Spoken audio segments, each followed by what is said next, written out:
Hey, happy Saturday, everybody. We're back in Idaho. Here we go.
Hello, and welcome back. Happy Saturday. What's going on, everybody? Good to see you. Yes, I have company in the background, folks. Sorry. Welcome back, everybody. I hope you're all having a great Saturday today. Great weekend. And again, yes, we're back in Idaho. I'm a little behind on some things because I was covering some other things and trying to do some different stuff. And here we are again. So we got some new documents that dropped in Idaho. I will be, like I said, I know I'm a little behind, folks, but I'm trying to catch up and keep my word that every time something drops that I'm going to cover it. So here I am.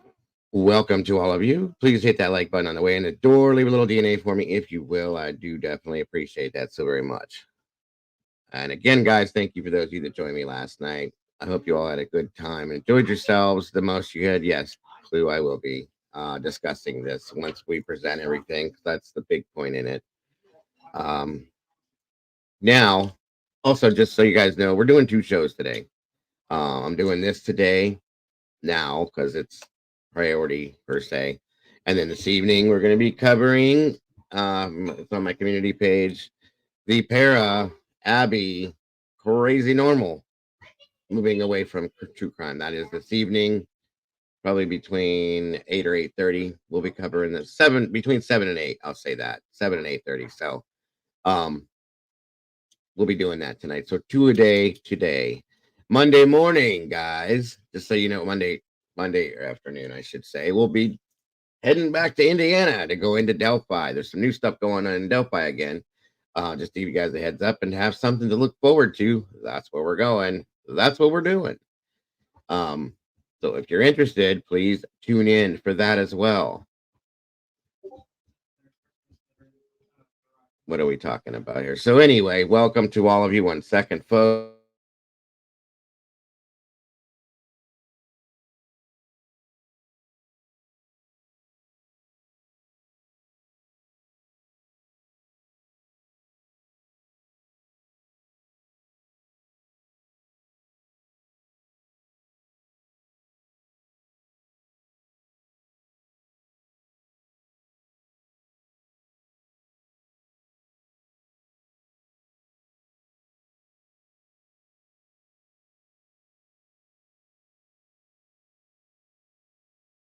All right. Sorry, my son needed to ask a question again. So let's see who we have here today. Thank you for joining us on this freezing cold Saturday. I appreciate you guys very much. Looks like Zelda's in the house. Welcome back, Zelda. Miss Jennifer Hanson, thank you for joining us today. Heather B, what's going on, sis? Good to see you. Sherry Davis, welcome back. Miss Bonnie, always a pleasure. Good to see you. Illuminati and Cletus in the house. What's going on? Miss Kells, welcome back to you. Iris Hewlett, great to see you. Thank you. Thank you for joining us. The lovely Miss Sherry, Wisdom Speaks in the house. What's going on? Jesse Lynn, great to see you today. Tina B, welcome back to you. Good to see you. Good to have you here. Jesse Lynn, Sherry Davis. Is that at the bottom? No. Yes, I did. Sorry about that. Sherry. Zelda. Yes. Eddie, one made nuts in the house. What's going on, brother? Good to see you. Tammy B, welcome back to you. Carolyn Miller, welcome. Always happy to see you. Miss Tammy, I never can say your last name. Tammy Ella, welcome. Good to see you. 12, Chow, and welcome back to you. Great to have you here. Great to, what the hell? Hold on a second, folks.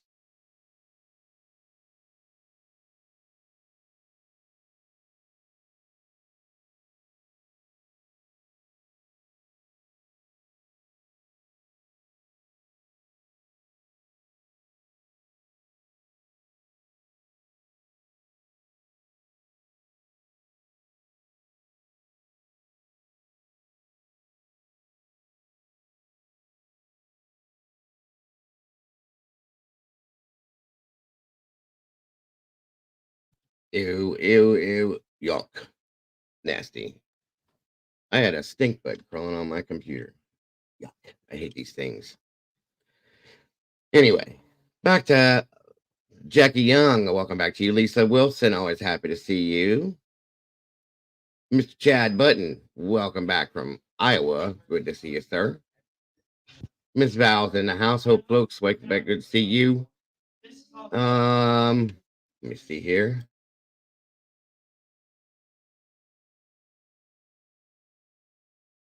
Iris Hewlett. Sorry, guys, I'm having all sorts of things going on around me. My apologies. I think I got everybody. John Boycat, welcome back to you. Great to see you. Thank you for joining us today. Chanel Ray, good to have you. Brandy B, the OG's in the house. What's going on?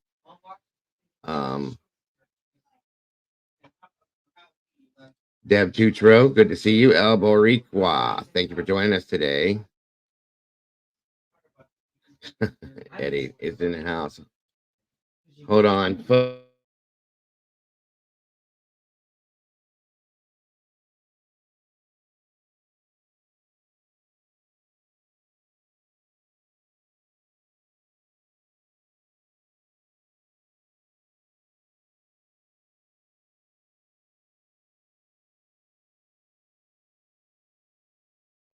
Sorry, my son is very needy today. My apologies, everyone.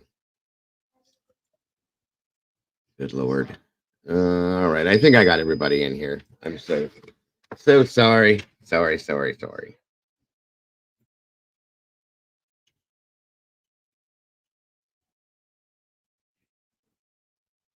Newman 25. Great to see you. Good to have you here. Sorceress, welcome back to you.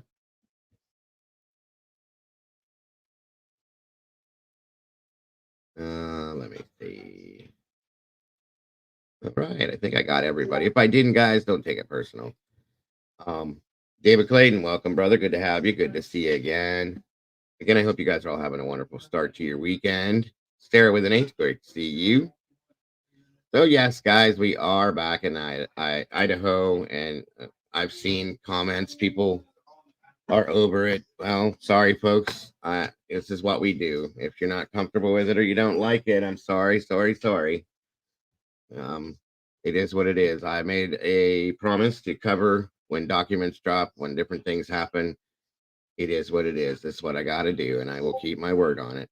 This is why we're doing two shows today, because I wanted to cover some other stuff. So that's what will happen this evening.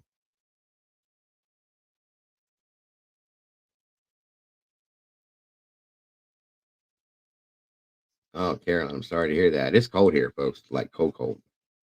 Not as cold as it is in some other places I've seen. Miss Jessie Lynn, great to see you. Let me see here. Jennifer Hansen. All right.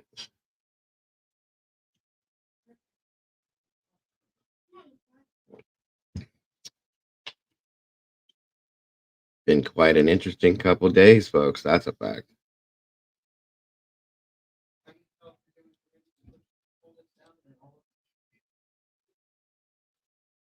Well, I'm just saying, I know some people do get irritated with this case, and I have myself, but I gotta continue doing and keeping my word on when new things are out. I gotta put it out. And I'm sorry, guys, it took me this long, but there was some other things going on that I was covering. Summer Jade, welcome back to you. Great to see you. Mrs. Krampus in the house. Welcome back to you. Iris Hewlett. Wonderful to have you here. Bonnie, always a pleasure. Come on in, guys. We got 96 peeps in here. And check something here. I don't think I'd set this up, you guys. Lord, I'm behind on everything today. Sorry, folks. There's a lot going on in my home. Kind of distracting in some ways.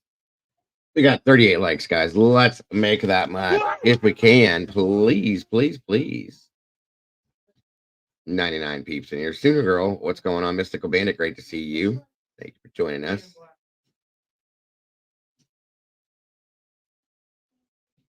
Good point, Jesse. Good point. Space Junkie 69, great to see you. Great to have you here.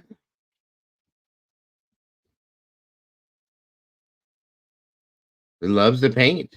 Love your name. Welcome. Good to have you here. Good to see you. Come on in, guys. Grab a seat. We'll just wait a few minutes here to get rolling to make sure we get everybody in here so we don't have to do it twice. And again, I appreciate you all so very much. Unusual perspective. Welcome. Good to see you.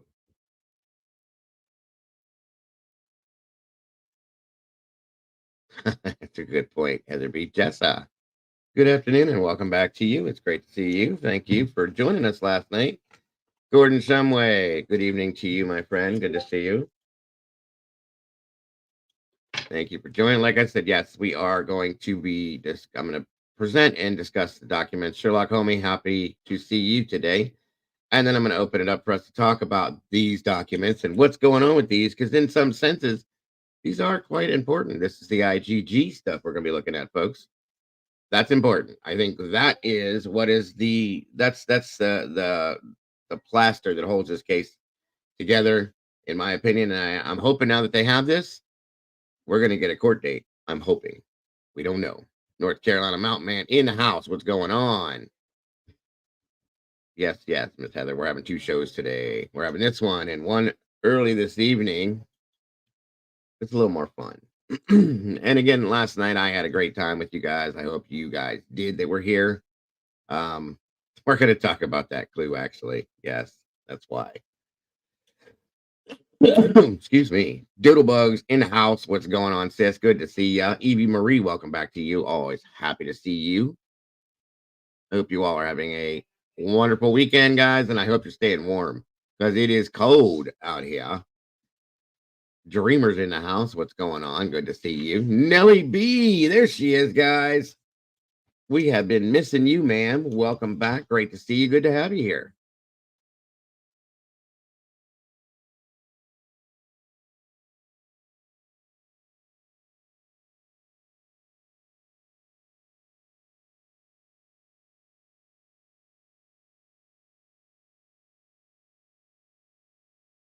All right, all right. Jackie Young. Let me see here.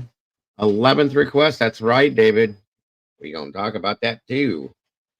Goodness gracious almighty. Space Junkie became a meatball? Welcome to the sauce, Space Junkie. Appreciate you so very much. Great to have you here. Yes, yes, guys. Make sure that you keep your gifting open on memberships because you never know what may happen in here. It always, always surprises me. So if you don't have a membership, you may just well get one gifted to you. So be ready. Shelly Steer, great to see you today. I agree, Jessa. I think we all are. Listen, guys, I'm over this case myself, but we can't be over it until it's over. You see what I'm saying? When it's over, it's over. It's time to party. That's a problem, or that's a promise, but it's gonna be a minute. That's a fact. Welcome, Katie. Good to see you. Thank you for joining us. Okay, let's see here. All right, we got 118 peeps in here with 56 likes, guys. Please, let's make it happen. T2014. It's been a minute. Great to see you. Thank you for joining us today. I appreciate you very.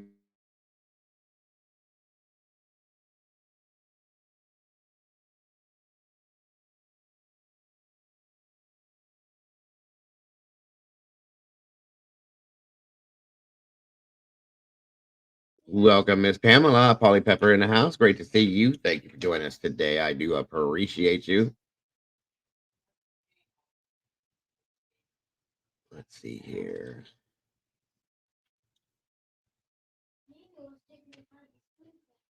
Thank you so much for that, Doodle. I appreciate that. There's going to be a lot more requests. What do you mean by that, Sherry? You mean documents, or what do you mean by requests? Wonderful to see you, Nelly. A bunch of people were worried about you. We haven't seen you in a while, so I'm glad to see you here. Glad you're having a. I hope everything is well and you're doing well. Emma One, welcome to you, North Carolina Mount Man. Again, good to see you, bro.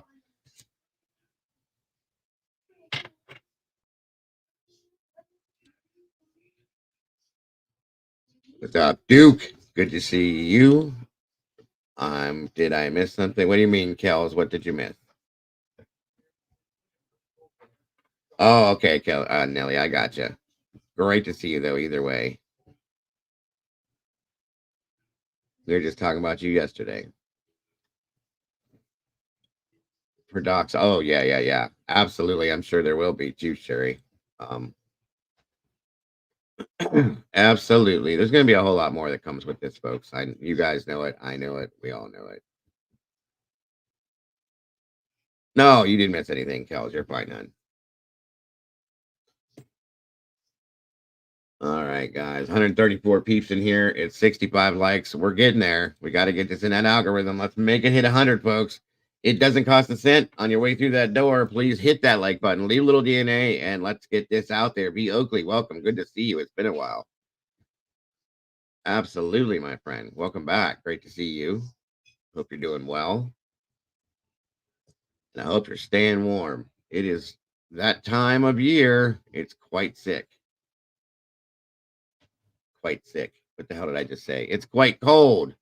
Thinking about everybody being sick. I just talked to Mama Bear this morning. She's not feeling very well. SRB's not feeling very well. I hope you guys are doing okay if you can hear me out there. Thank you, Michael. I appreciate that. And I'm sure you did, Clue. Always do. Thank you. And again, welcome, guys. For those of you that aren't familiar, I'm sure most of you are at this point. Mr. and Mrs. Cluminati, as Eddie likes to call them, are in the house, folks. If you haven't checked out that channel yet, please, please do. If we can drop that link, I'd appreciate it. If nobody has showed up over there to show some love and subscribe yet, I would really appreciate that, as would they. Excuse me, folks. Sorry about that. So please, please go over there, show the love, subscribe, check it out. You will not be disappointed. I promise you that. It's always a great time over there in Cluminati's world. That's right. Thank you, Miss Kells. Beautiful people. Hit them buttons, please, if you will. We're getting there. 77 with 133 people, guys. We're getting closer. Mystical Bandit, great to see you. Thank you for joining us. And there is that link, if you will, subscribe to our sister, Clue. That's the link. And of course, her better half. I'm going to get hit for that one. I promise you. Mr. Cletus, check them out, guys. They are awesome. Love the channel, as will you, I'm sure. Thank you for that, Miss Brandy. Oh, good Lord, David Clayton. That was too funny. Too funny. Yes, we want Mama Bear to feel better. That's a fact. One of our other awesome mods, Miss SRB, she's not feeling good either. Yes, guys, I'm gonna say it has been a pretty awesome couple days. The last few days, Illuminati put out a couple awesome videos. Some of us other creators and peeps have done some things that I'll just say it's been a good couple days, folks. Gotta say, great idea, Jennifer. Hitting that like button with gloves on. I'm touching nothing anymore. I'm wearing gloves from here on out. I don't want my DNA showing up in no good random place. I agree with you on that. Welcome, Miss Val. Great to see you. Hope Floats is in the house. I'm sorry to hear that. Miss Cat K is not feeling well either. It's going around again, guys. I had it for a month steady, maybe even longer. I'm not sure, but I'm still getting over that. Deborah's in the house. Welcome, Deborah. Great to see you. Good afternoon.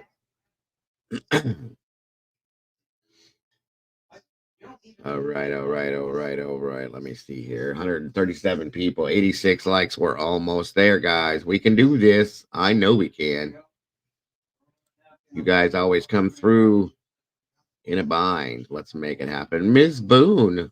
All righty, ma'am. Great to see you. This lady claims to be my number one fan. I don't know, folks, but she's awesome. That's fact. Thank you so much for joining us today, Booney. I appreciate you.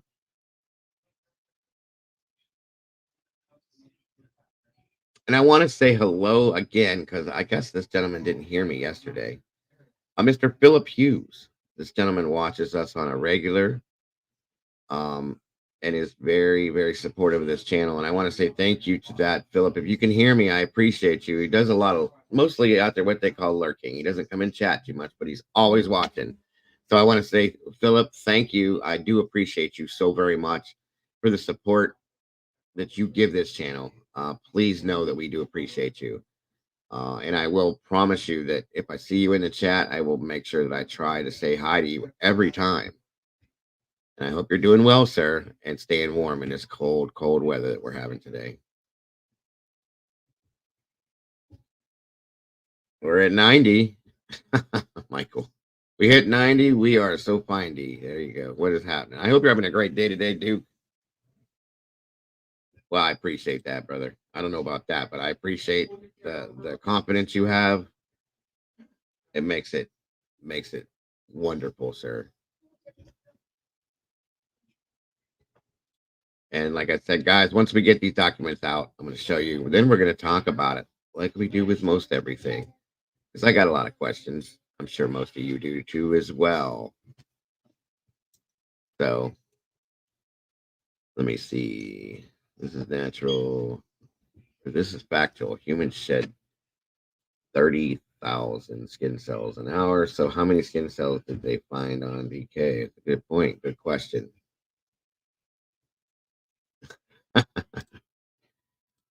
Dude, that's funny, Booty.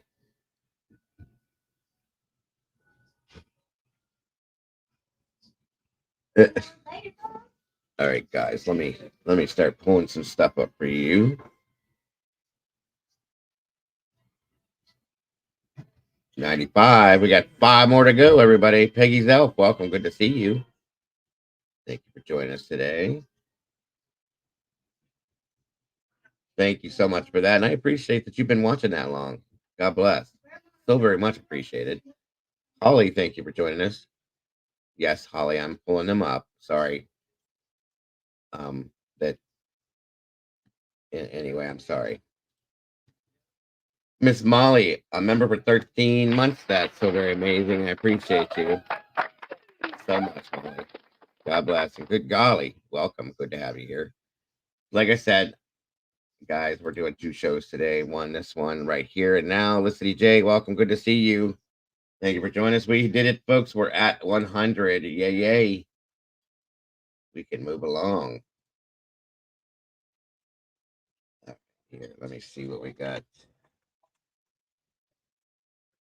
Like I said, I like to try to hold off a little bit because I know that there's certain people that are going to show up when I get their notification. And I don't want to have to go back and go over it twice, folks. That's all. Hold on a minute here. All right, all right, all right. Bingo.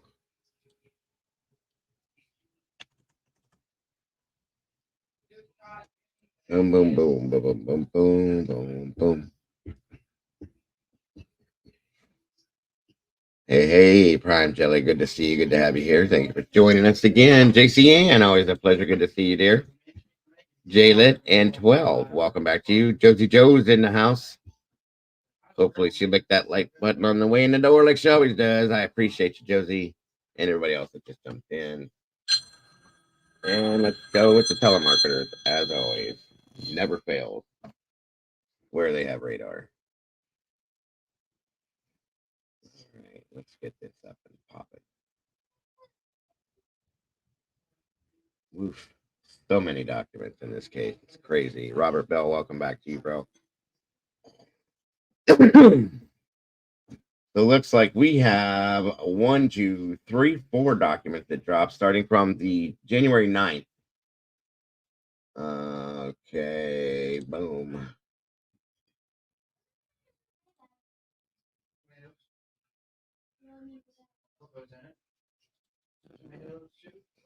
All right, all right, all right.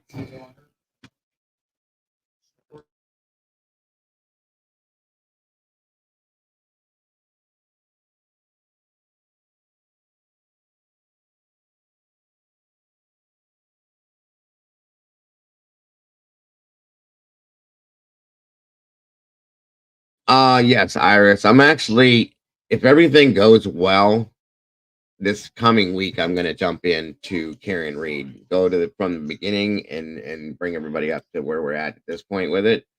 That's my plan. Monday we're jumping into we had to go back to Delphi because there's some new stuff that's happened in Delphi. That's where we'll be Monday, but throughout the week I'm not exact sure the days. We will be hitting the Karen Reed scenario and pulling that all out of the box and going to town with that. So yes, absolutely, Miss Iris.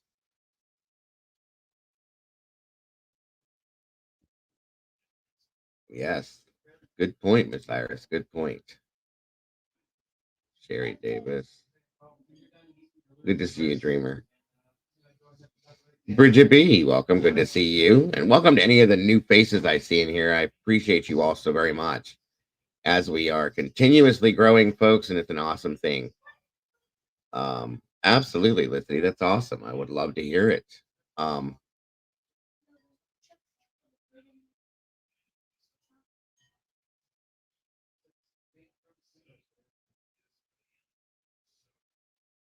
we're as soon as I go over the documents, then I will open all that up there. JC's just give me a few here. Okay, so this is the first one. Like I said, these started being dropped again as of the 9th. We're at the 13th now. So it's been a few days, and my apologies for taking so long to get to these guys. Like I said, we just had some stuff going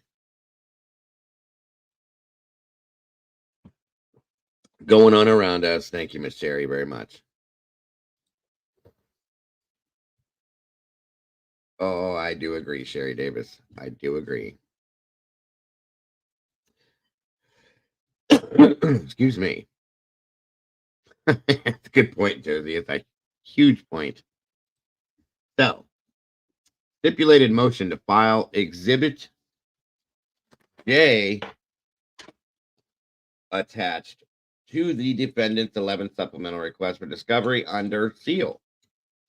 All right.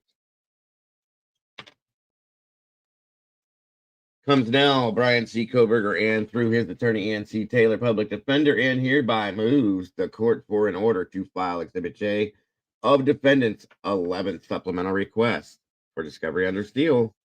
This motion is made pursuant to I.C.A.R. 32 I2D and E and I.C. 74-124-1B.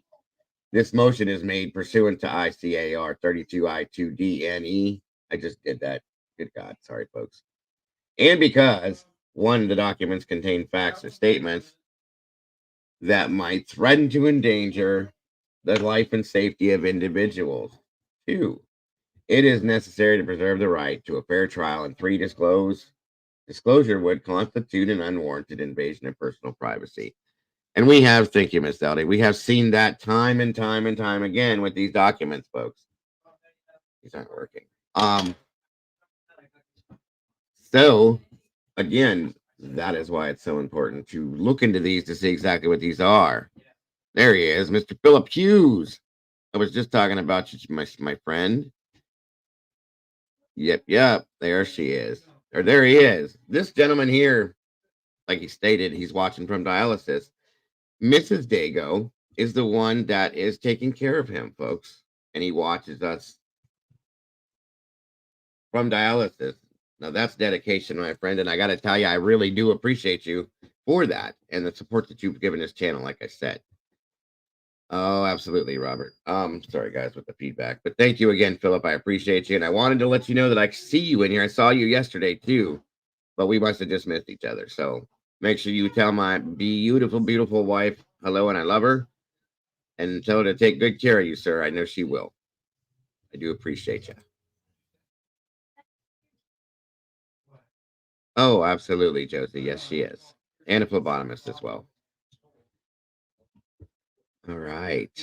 Fat Cheek Crazy's in the house. What's going on? Good to see you. Thank you for joining us. So, so this one here again, like I said, stipulated motion to file Exhibit J attached to the 11th supplemental request for discovery.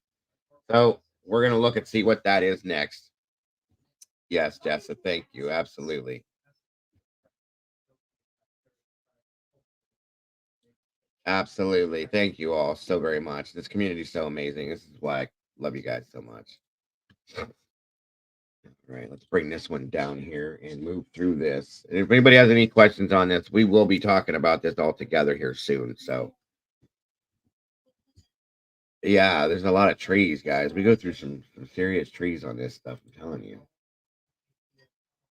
All right. So, number 2. Wait a minute. Did I do that one already? Which one did I click on? Oh, I did it backwards. Okay. That's what I did. Sorry, I must have. Why I need them glasses, folks. So next we have I should have done this first. So flip flop this in your mind if you can. Um, the defendant's 11th supplemental request for discovery. And like Sherry said a little bit ago, there's probably going to be quite a bit more. I know it seems like a lot, folks, but I looked into some other cases and this really isn't a lot as far as requests for discovery.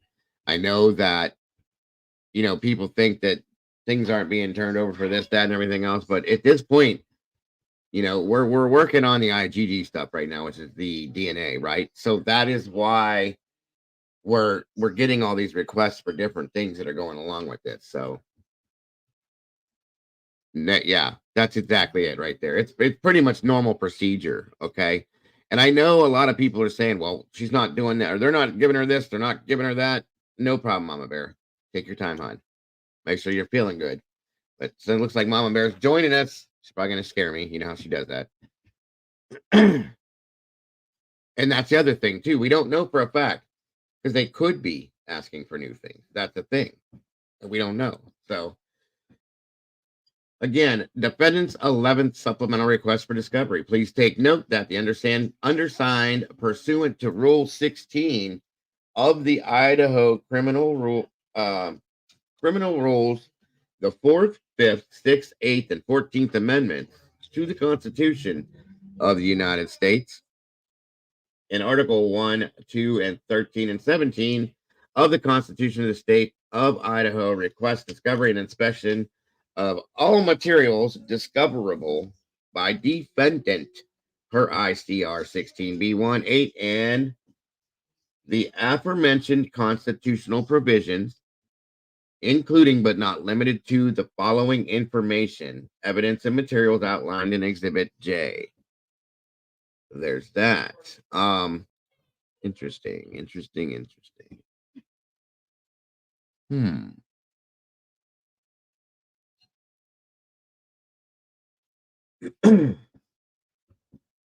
So if you take that based on the last one that I just gave you guys, okay, mix that with that, I should say. And then we're going to go forward to this next one here, which is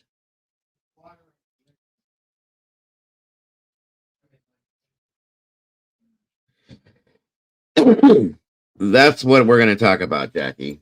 Order to file Defendant's Exhibit J attached to the defendant's 11th supplemental request for discovery, of course, under seal.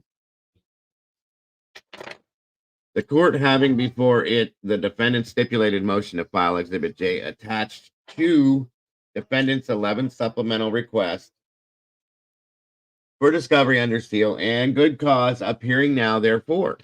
It is hereby ordered that the defendant's Exhibit J attached to their 11th supplemental request for discovery shall be filed under seal pursuant to ICAR 32 I 2D and E and IC 74124 1B and C. So, Deborah Thompson, welcome. Good to see you. TT Hands, welcome to you too. So that is that. Once again, this is the Exhibit J, and I think we're about to figure that out here in a second, folks. Hold on. So,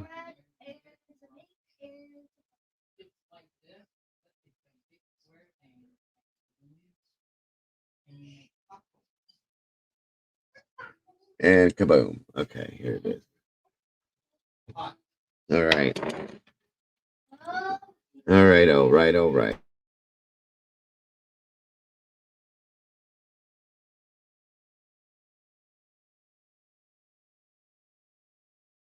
Welcome, True Crime Time. Great to see you.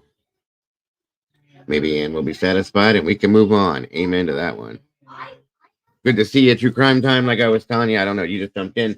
Monday, we're heading on back for a little road trip back to Indiana to check out the new stuff that's going on in the Delphi case. So I hope to see you here for that one.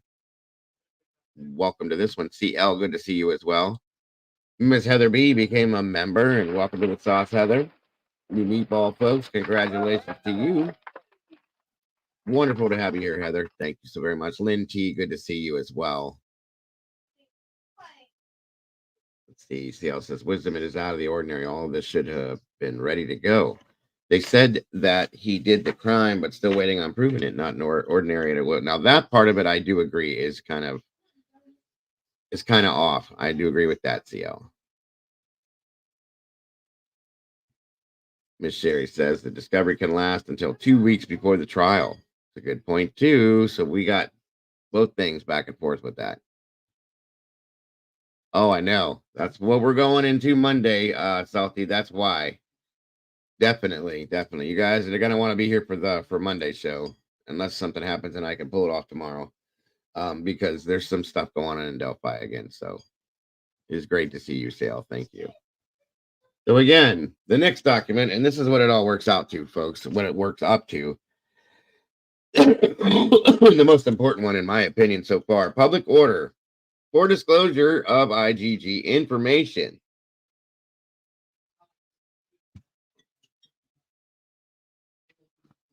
Let's see here. On October 25th, the court issued an order addressing IGG DNA and order for in-camera review. Now, please, for anybody that doesn't understand that, in-camera review, it doesn't mean that it's just they're sitting there talking about it on camera. It means that they're in chambers when they're doing this, okay? It's separate from everything else, and it's private. Is this a rerun? No, Heather. What are you talking about? I'm confused, my dear. On October 25th of 2023, and that's how far back that this document goes back to, the court issued an order addressing IGG DNA and an order for in-camera review. Like I said, that addressed the state's motion to prevent the disclosure of the investigative genetic genealogy, IGG, information to the defense, and the defense motions to compel discovery of all information pertaining to the IGG investigation. Oh, yeah, I see what you're saying now about the rerun. That's funny. On November 30th of 2023, the state submitted to the court in camera all IGG information pertaining to the state's investigation from both the FBI and a private laboratory, which, you know, we've talked about that already. So, That's welcome, Teresa. And that's what I think, you know, I had a show the other day. We talked about it a little bit with Clue and Cletus about the IGG being handed over. And we all three were looking at it, and I come to the conclusion at that point that I agreed with them, that I believe that's what happened. So Clue called it, guys, days ago with this, okay? Excuse me. The court has now completed its review of the information provided by the state and orders the state to discover to the defense a portion of the IGG information. The specific material to be provided is set forth in a sealed order to protect the privacy of the IGG information, including individuals on the family tree, dated this 11th day of January 2024. So, knowing that, the court has now completed the review. Okay, so they've looked at this. They're done with it. Welcome, Virginia Woolf. And Kimberly, good to see you. The court has reviewed this in chambers, privately, whatever, what they've done. Okay, as I'm just giving you guys layman's terms so you understand. And 1 second here. That was on the 30th of November. Okay, it took them that long to come to this point, but and all IGG information pertaining to the state's investigation from both places, FBI themselves and the private laboratory, which I'm going to say is probably Othram, you guys. That's my thought, okay? And after completing that review, okay, they have ordered for the state to hand over. I'm just giving you guys layman's terms. Hand over to the defense a portion of this, not all of it, but a portion of it. So there's that. Okay. And that's what we're going to talk about today, guys. Welcome, Kelly Coker. It's great to see you. Riddler, welcome back, brother. Good to have you here. Appreciate you.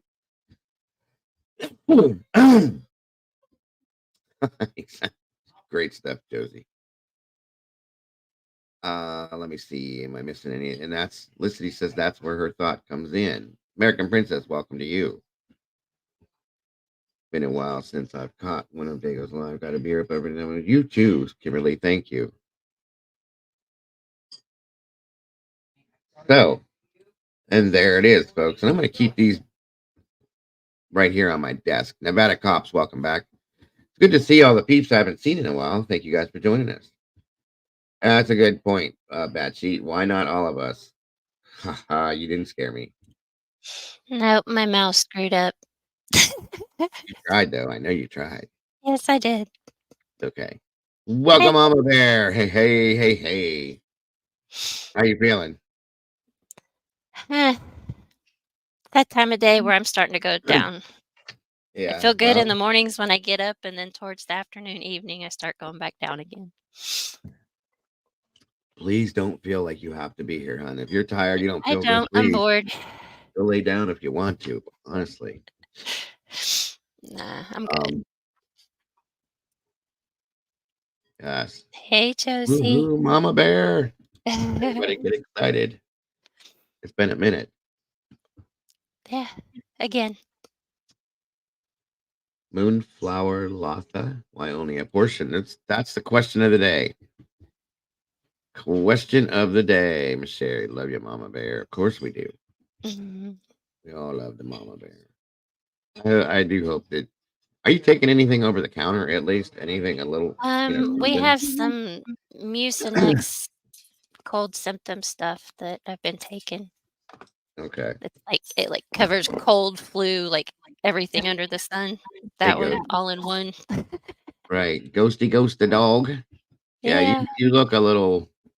You don't look as peppy as normal, so you can tell you're not feeling well. Yeah. Got a little bit of pep, but not like normal. Okay. Well, don't wear yourself down. Honey, lemon, and ooh, I can't do whiskey. Hot Not toddy. anymore. Hot toddy. There is no way they were going to turn everything over. That's right. And that's right. And that's what we're going to talk about today. So, thanks, guys. Hold on.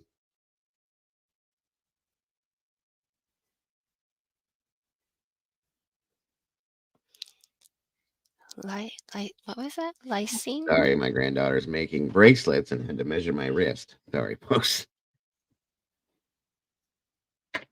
Question: does the prosecution have access to the portion which the defense did not get? I'm sure they have it all. I would imagine they have it all. Hey, Brian. Mr. Brian Hoffman, welcome. Good to see ya. Vitamin D. Oh, Dago, it's me, Rev C. Oh, Reverend, good to see you. I'm sorry, hon. I'm sorry that all happened with you, but yeah, it's okay. Welcome, Lady Speedwell, as well. Brian, good to see you, my friend. Hope you're doing well today. All right, guys. So yes, there was a portion of the IGG handed over, and again, what we're going to talk about today is why and what we think and things like that. That's all pretty much. So let me see here. Let's go ahead and set this up. And like I said, I'm gonna keep these documents here on my desk. That way I can pull them up as we need to make this make some sense to everybody. Bring that down, and that down, and that down. Excuse me. And let's pin this. And there we go. Again, welcome to all you guys that are just jumping in. And again, welcome to the people that are just out there watching. I appreciate you all so very much, just as much and just more sometimes for doing that. You guys are awesome. Got me stumped. Welcome. Good to see you. All right, guys, I have a link pinned in chat. If you want to discuss this with me, jump on up here with us and let's talk about it. What do you think about this, Mama Bear? What are your thoughts on the fact that they only handed over parts and pieces of it? You know what I mean? it makes you think that they're hiding something. It does. It does. Yeah. Because if there wasn't anything to hide, then they would just hand it all over. No, yeah. In my opinion, well, that's a good point. That's a good opinion too. Felicity says, Dago, what if the IGD discloses information contrary to what the family tree should say, like from the grandfathers on either side back, or hypothetically, it shows half siblings of BK that know. Oh, Oh, interesting, Felicity. This is why I love having her in here. I'm so wonderfully happy that you have joined this community, Felicity. You've had some really, really interesting insight recently. That's a good point. Welcome, Clue, and is Cletus with you, dear? Yes, sir. Hey, what's hey, happening? guys. The Pink Bandit's in the house. It was so funny last night. Welcome back, guys. It's great to have you here today. So we talk about this. Do you see the statement that Felicity put up there, you two? What do you think of that? I think it depends, right? If the judge is in cahoots with the university and the prosecution, then the portion that they're not giving them is because it's a lie, right? It doesn't show that it could actually be Coburger. I don't Right. understand what portion of it you would have to deny them, if that makes any sense. No, it does. And like Mama Bear said, it's like they're hiding something, but why? And I know what you're saying. Like what who got to choose which portion they're giving over to? You know what I The mean? judge. Exactly. So what is that based on, I wonder? Is it based on what he thinks is the best, or is it based on what I mean? It's hard to say. That's what my question is. And I know what that means, Sherry. She says it clearly states to protect identity of persons. I understand that. But the problem is, like Cleta said, that last statement, I can't see it right now, but it Oh, the one that was just up there? yeah, that last paper you had. Hold on a minute here. The statement that was up on the screen, or the paper? The paper. The paper. The document. Okay, hold on. I'll pull that back up for you. Like I said, I told you I keep it on my desk. I just got to pull it out. 1 second. Hum da dum dum dum da dum bum. I like your icon, Mama Bear. That's cool. Look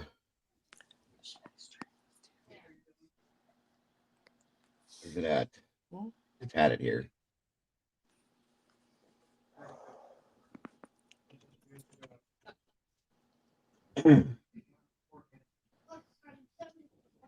Why is this art?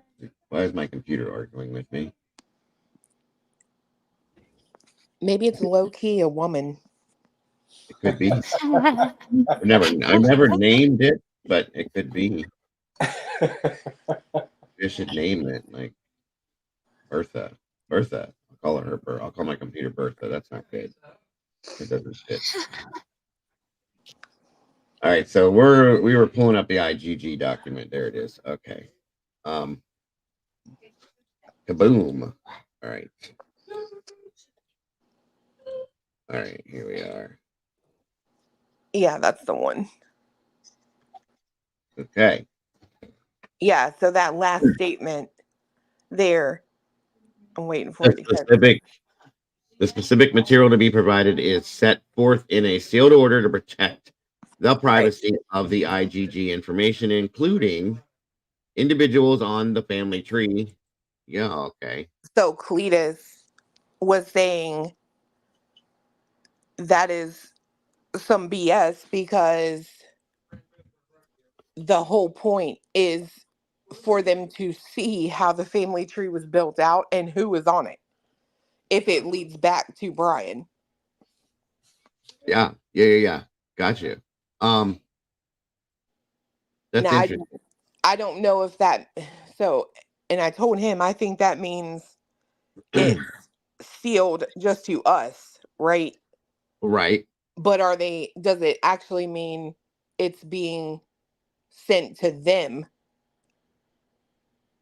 sealed? You know what I mean? Does that make any sense? Redacted. Say that again. Yeah.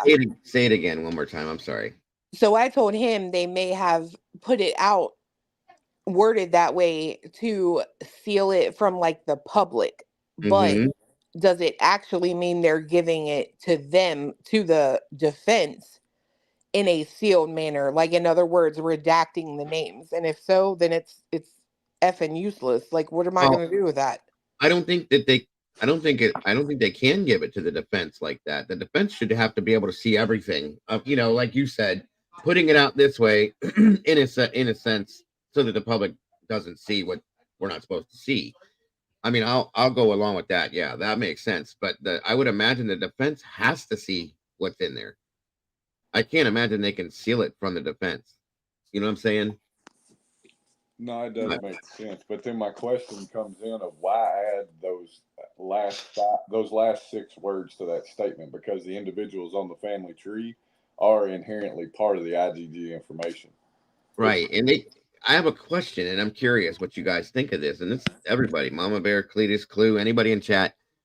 They keep stealing this stuff. We know that. And they keep talking about the tree. Okay. They keep going back to the tree and referring to the tree. Sorry for the lighting, guys. It's like bright in this back corner for whatever reason today. I wonder why they keep going to we have to protect this family tree. Who's on this family tree that they're protecting? You know what I'm saying? That's what I have questions about at this point. From the father, though, it leads back to BK. What if there's something BK doesn't know on the IGG? Was there a statement before that, Licity, that led to that? Let me see here. Dago, do you remember, didn't Molly and I do a family tree on him at one point? Yeah. I do remember that. Okay, let me read this again in unison real quick. I do remember that, though, Mama Bear, and that was quite a while ago. They probably handed over the IGG info showing BK's father's info, how they linked BK to him, if the father cheated, or even if the mother had a child she put up for adoption, then it's not. And then, hold on, folks.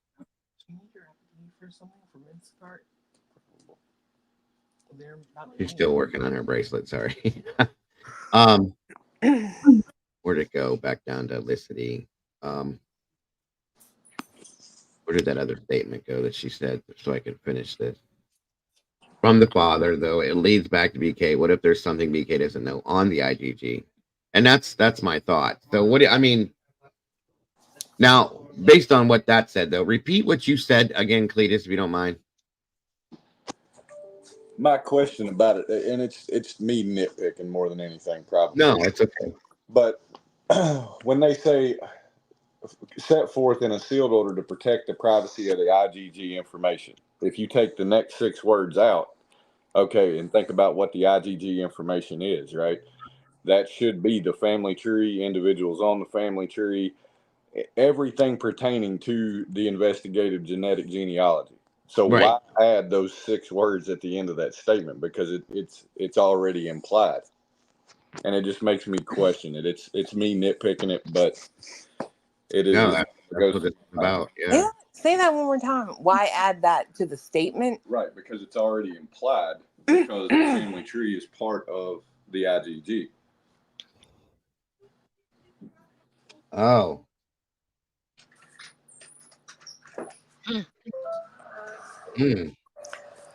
Yeah, he's got me kind of confused on that one. I mean, I get what he's saying. Like the principle is there. Like Yeah. the family information is part of the IGG. You wouldn't have IGG without other family members. But Right. I think it's talking about just stealing it from the public. I mean, yeah, that's what it comes off. Sherry said, "How do we know that a sister wasn't in the system?" That's a good point. That's a good point too. Well, it only makes sense to me that somebody relatively close to him, no pun intended, has done like a DNA thing because they are very, if you think about it, 2 of them became involved in psychiatry. One of Yeah. them went into criminology, the kids, Yeah. right? Yep. Yeah. Along with psychology, you tend to be very curious about you as a person, Sure. and that doesn't just stop at like what you've been through, what you've experienced. It typically is you and your genetic makeup, what makes Right. you you, right? Yes. Yes. Yes. That does make sense. Wisdom speaks right, but federal court ruled each person's DNA as inherently their property. Yes. That's a good question, Tanel. Not normally, I don't think so. so, in essence, I think the Phantasmic wasn't one of the neighbors' interviews. The guy said BK said he was. Yeah, he did. It was his neighbor, I think. Yeah, that's what I thought. That they had that whole 23andMe scenario that was talked about, right? And I swear that's the company he mentioned. He said It something was. about Brian said to him he did a 23andMe and he was waiting on it Yep. to come But back.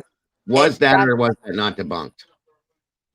Oh, I don't know, but I can tell you if it wasn't debunked, then my gut feeling is right, and that they caught him. He more than likely is the person that did this, but Ann Taylor knows they got to him the wrong way, and murder or not, you can't violate his rights to get him. That's it. Yes. And that's big right there, what you just said. Yeah. In my opinion. It's also why I think that sheath may have been kind of left there on purpose because he's studied this. And I'm trying to tell y'all, like, I looked up the cloud forensic part of forensics. Right.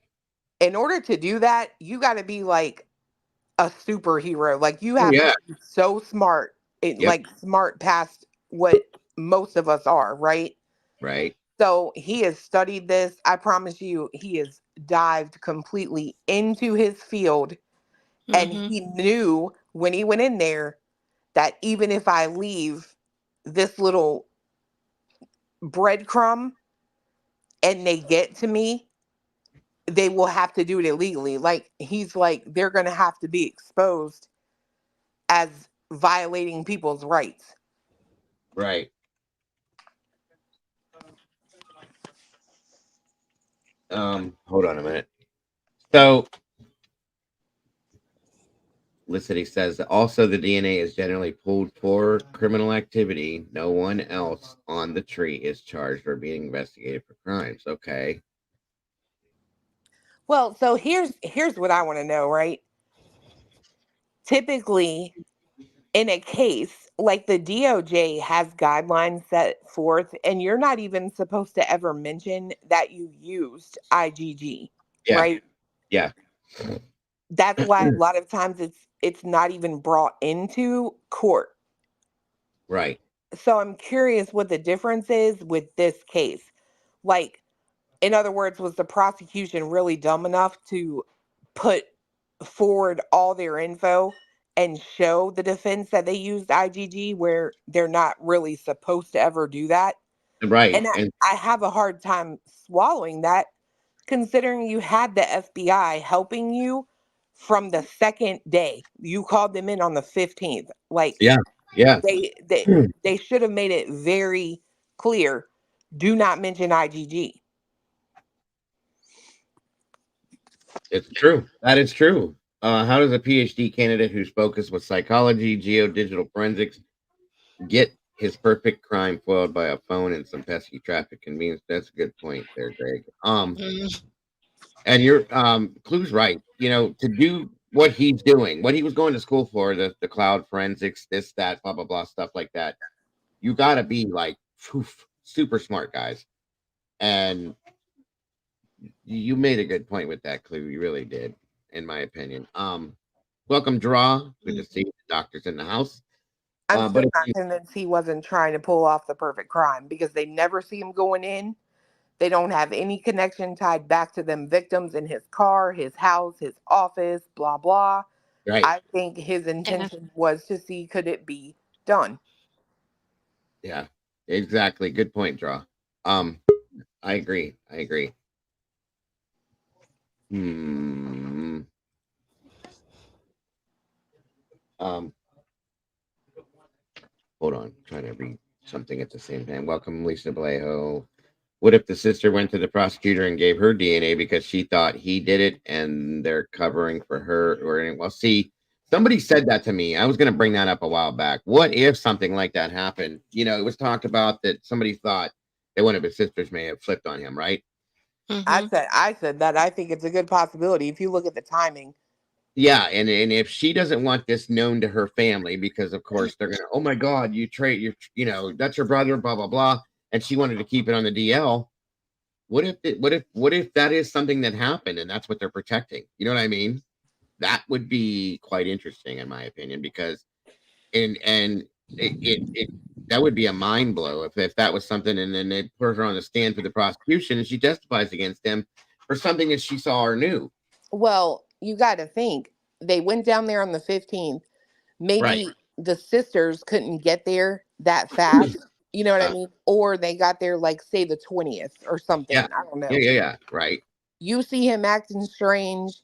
You are in psychology, both of you. That's your field of study. Therefore, if you see him acting off, you're going to notice that. Then you're going to be looking at this case because I'm not even in psychology and I'm looking at this case. You know what I mean? Okay. Mm-hmm. If you notice he's acting strange, he drives the same car that they're looking for and he lives 8 minutes away, something you would be like, I don't know about this. And the other part that makes me think maybe it was in fact one of the sisters, why do only one of you show up at the courthouse in Hmm. Pennsylvania? Yes. Yes. That's a good point. Welcome, Charmed. And yes, I have seen that stuff. Um, but Licity, that is, oh man, where did I go with that comment? It's up there.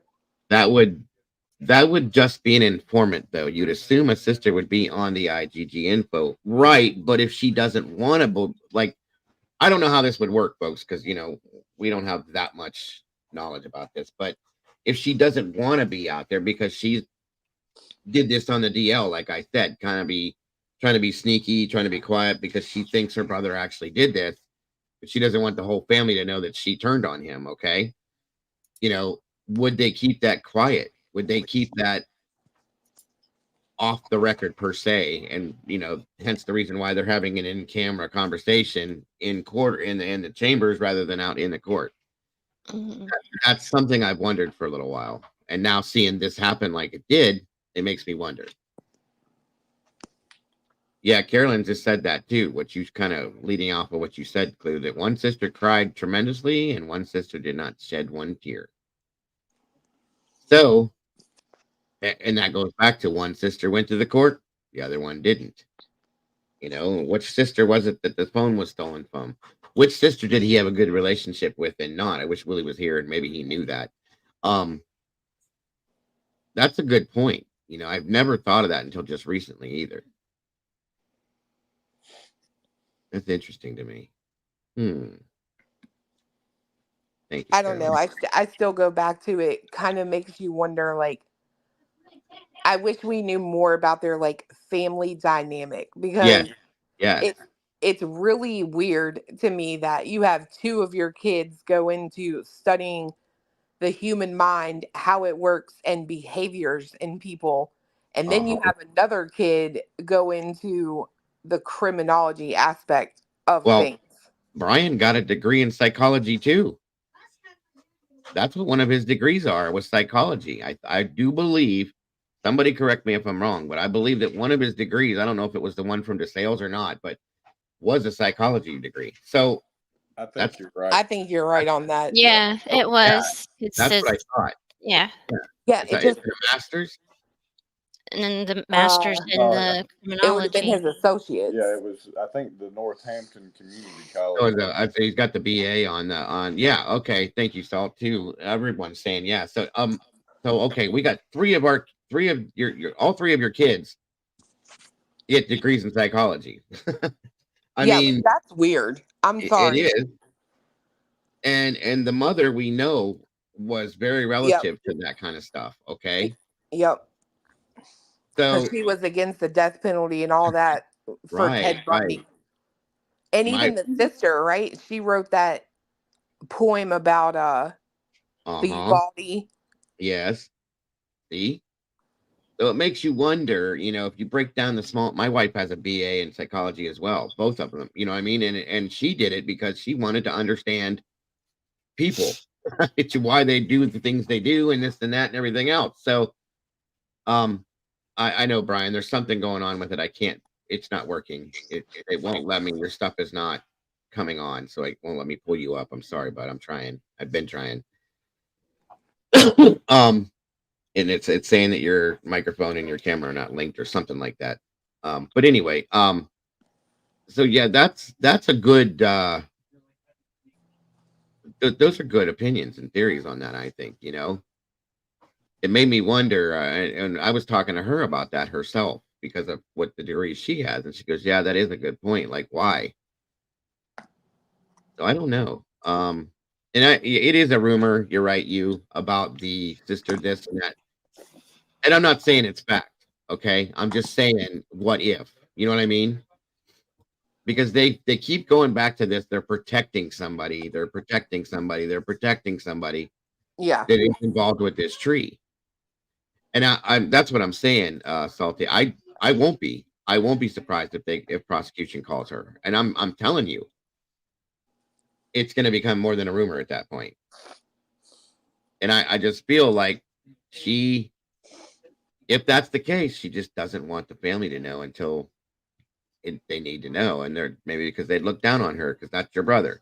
You're supposed to have your brother's back, that kind of scenario. But I mean, for me, it's the timing. So the timing and the way it happened and when it happened, it is either because of one or two things. One, the IGG that's supposed to take 4 to 6 weeks came back. Right. And then they were looking at him. Now, the caveat to that is you would think in this case, they would be rushing the heck out of that IGG portion. Mm-hmm. So why did it take the actual 4 to 6 weeks that it normally takes? Or on the flip side, someone in PA close to him gave them a tip. That's where I was going with this, okay? Because it's been said, and this is all absolutely, everything is speculated here, folks. Everything's very alleged. We don't have any facts to support any of the things that we're talking about, but please know that that's important. But it's weird to me that the way that they did this, okay, it makes me wonder. They come in with SWAT and all this. They kick the doors in. They take him out. Blah blah blah. He's standing there with the garbage. Blah blah blah. Now the garbage thing. That's what made me think this. I don't know why I keep getting this feedback on here. I'm sorry, folks. Excuse me. It makes me wonder. Did she see him doing some stuff like this? Maybe separating garbage, doing this outside, messing with his car, and she knows, mind you, okay, she knows where her brother came from. Okay. Mm-hmm. She knows where he lived. She knows what's going on. Yeah. She knows he's here now. That's what I'm saying. Welcome, Sarge. That one worked. Yeah, Brian, something's going on with your stuff, buddy. I can't pull you up. So yeah, that's what I'm saying, guys. You know, they're all there. We don't know what went on that period of time that they were there together, when they got there, how they got there, and what went on. We don't know the conversations that were had, and we don't know exactly how Brian, like I said, folks, it's very possible that he did do this. Okay. So I don't know. Can you hear me, Sarge? Oh yeah. Okay. Welcome. Good to see you. Hello. Hi, Sarge. Hey, how are you? Good. How are you? Awesome. Brian just said, I'm pretty sure the sister nonsense came from People Magazine. I think you're right, Brian. Yeah, I am too salty. Wholeheartedly. Are you guys talking about the new documents where it's sealing? Yeah. Well, yeah, that and the IGG stuff and this and that. I don't know if you heard what Clue brought up, what her theory could be. Which is what? Well, it's kind of something we both kind of agreed on, is that it's very possible, because they keep going back, Sarge. I know you've seen this because we've talked about it before. They keep going back to the protection of somebody on the, protecting the family tree thing. And I'm not saying this is what I truly believe, but I think it's just people trying to figure out what's going on. And it was a theory that was brought up about one of the sisters possibly, kind of flipping on him based on a rumor that was heard a long time ago. And she's trying to kind of keep it quiet from the family. And that's why they keep doing this whole, to protect this and to protect that, blah, blah, blah. And the thought that maybe she's going to get pulled by the prosecution to testify against him. You know what I mean? Not saying that that's a fact, folks. I'm just saying it's just a theory. I don't really subscribe to the idea that there was a sister involved or a family member. Gotcha. I subscribe to based on the facts that I've seen, that they're protecting the FBI. That's their informant. Well, I don't think it's that too. I mean, we all know that the government used third-party agencies to get around the law. Mm-hmm. So they'll shift governmental research to a military contractor. Now you can't FOIA the documents because he's a private company. Okay. You see? Yeah. And they're doing the same thing here. They use a third party. Or that Ortham lab is not a government lab, is it? They get funding. Well, they're not an official government lab. They're not an agency. Contracted. Okay, so then they're like a military contractor. Yes. Yeah. But they're not sanctioned? Are they sanctioned to do this stuff on a regular, or was this like I had stated that one time where we talked about? They've been doing this for years and nobody knows they've been doing it. Right. That's why they said there's an NDA and this stuff can't be used in a court of law because it's a tip. Yeah. And they're protecting that their source is them. Their tip is the FBI. And they don't want to release the family tree. The funny thing about that is they won't release the family tree because they don't want to expose people that aren't guilty of anything or put his family in any harm. Okay, I could buy that limp-wristed bullshit. But aren't you the ones that went and invaded their privacy to find out who they were? Thank you. I mean, You can't do that. And then on the same thing, shut it down and say, oh, well, you can't look at it. I did, but it's none of your business. Well, right. What are you talking about? See, this is a Supreme Court case in the making, because what you're going to find here, I think, based on the facts that I've read and followed, is you're going to find that the FBI went the wrong way with this, and that somebody in the chain of the IGG actually got into websites that do not allow law enforcement to search. 100%. And that's where they came up with the tree. That's why they handed off as a tip, so nobody knows they played hanky-panky with the rules. That's what this is protecting. That's why you've had 11 motions to disclose or discover all about the IGG. And the only thing we know for sure is Ann has never asked for you to disclose witnesses. She's not asking for the disclosure of unnamed source. She's asking specifically for IGG information that they keep coming back and telling you they can't give because it's a protected source, which then leads you to the conclusion the only thing that can be is the FBI. Anyway. So then why do they keep referring, and that makes a lot of sense, and I appreciate that point, Sarge. Why do they keep referring back to the family tree then? Well, they're trying to mix in there that they're trying to confuse it by saying those people have a right to privacy. They don't want to disclose the tree. But in disclosing the tree, they're also going to disclose the methods and the places of which those people's information was captured or stored. Okay. Gotcha. Right? Gotcha. So if there's a database that they can openly use, it has, I don't know how many users, 3 million, maybe less, I don't know. But then there's 123andMe and all the other ones on the TV that have stringent restrictions against law enforcement. They're protecting your right to privacy on those sites, and you have to opt in to allow law enforcement to view your stuff. But as that genealogist said on the stand, there's ways around it, and how you get around that is you don't pay the $450 law enforcement fee. You have a private genealogist contractor do the work for you. Yes. You see? And guess what? What's funny is that happened with 23andMe. If I'm not mistaken, they came out with a public announcement on their website talking about how they had been hacked, and it was a group of hackers, and also what Sarge was just talking about, geneticists. Right. Yeah. Yep. And we're not fighting over the identity of his sister here. We're fighting over how the FBI was able to build the genealogical tree, who built the genealogical tree, where that information came from to assemble the genealogical tree. That's what she wants. And which, we all agree that she should have that. I think, honest engine, there's a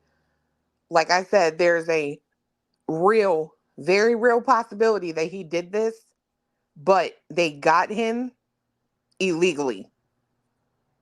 Right. Yeah. That's been there's no chance this guy did this. None. Not even the scintilla of a chance that he did this. Not in the information being given to us. Not even a remote scintilla. Because there's too many ways. Like I was trying to explain before, folks, when it goes to a DNA test for paternity, you don't have to match all the markers to be called the father. The same thing in genealogy, folks. So you can have 6 genealogical charts in front of you, and you can have a sample of what you have. And you can look at those 6 charts and say it's closer to this one than any of the others and pick it up and run with it. That doesn't make it you. A 90% chance you're the father means there's 10% you're not. It means they could be wrong. That's reasonable doubt. And that's how genealogical stuff is assembled, especially when you're not spitting into the jar of a known identity person.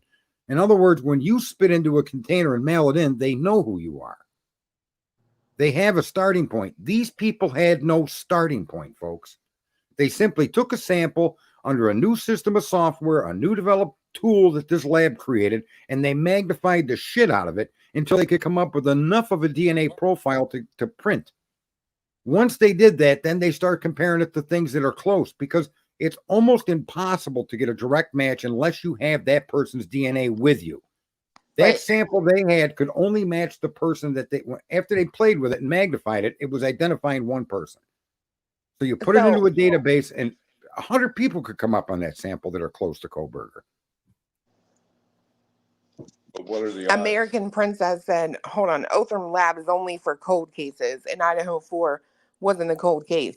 I That's mean, not right. to be It's not fair, right. to be fair, every case is a cold case until you have someone in custody. Now, I want to quantify this and say this is my understanding of the information as I've read it and been exposed to it. I could be completely effing wrong. But for whatever reason, I believe my understanding holds some water into the mishandling, the misidentification, and into the sneakiness that the government applied to come up with this match. I think That's that, why and we that's have- what they're protecting. That's why we have these conversations, guys, so that everybody can kind of understand what this stuff means, what it doesn't mean, what could be, could not be. That's all. It's just for understanding. If you took it, they had his sister's DNA. What if they had that? Why didn't they just go get a swab from Brian? Why didn't they just go swab something of his?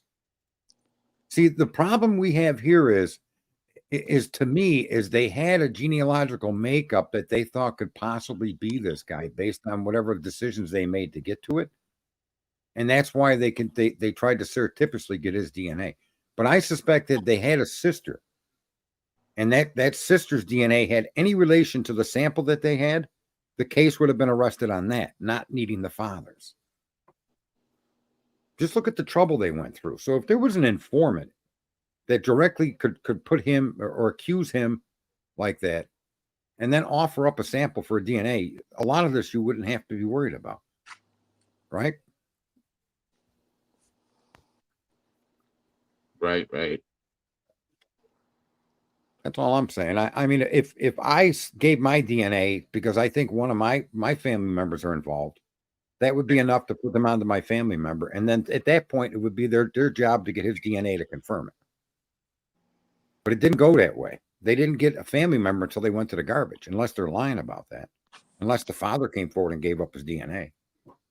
That's possible. Well, I don't think they could lie about that. No, I don't think they could either. But I mean, if anybody were involved, I would point to the father because it was the father's DNA that was actually used to try to pinpoint Brian. Right. Right. An interesting debacle. Pardon me? It's an interesting debacle, that's for sure. Did somebody else start to say something? Huh? You talking to us? Uh-huh. Oh, sorry, I was answering. I thought one of you guys tried to say something. Oh, he was gonna say something a second ago, but he's sewing the ass end of a bear back up. So Okay. When applying for the arrest warrant, they asked to exclude the DNA because they had nothing to match it to until the arrest. They went strictly on video, phone data, and the bushy eyebrow. Okay. That's another part that I've got confused. Was that in the PCA or was that in documents after the PCA and filings?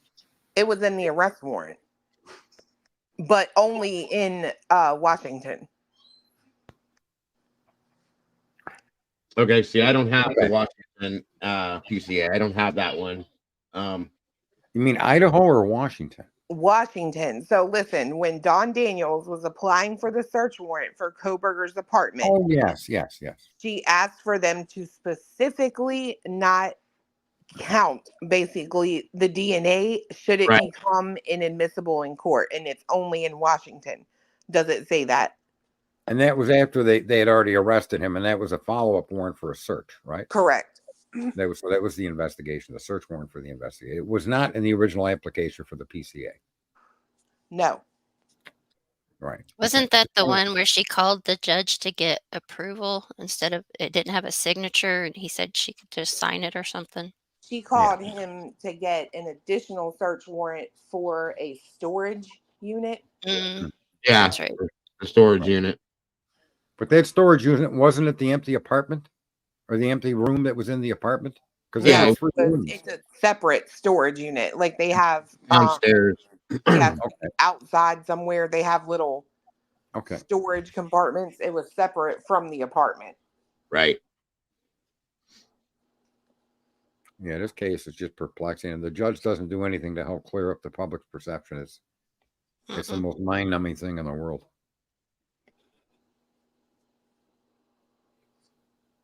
And I don't know. Here too, Jesse. Yeah, I remember that too. Didn't she get? He gave her partial discovery, correct? On the ID, yeah. They just said they handed over a portion of this, not all of it. That was the other question people had today. I'm gonna tell you something weird. Like it. So we know Moscow and Washington work together, right? Or Moscow and Pullman, to be more specific. They work together on cases. They kind of like interchange, and not just this one, right? Like they have a SWAT team where they're all involved. I think it's weird that Dawn Daniels went in there and they collected some stuff, remember, but she forgot to leave it. Yeah.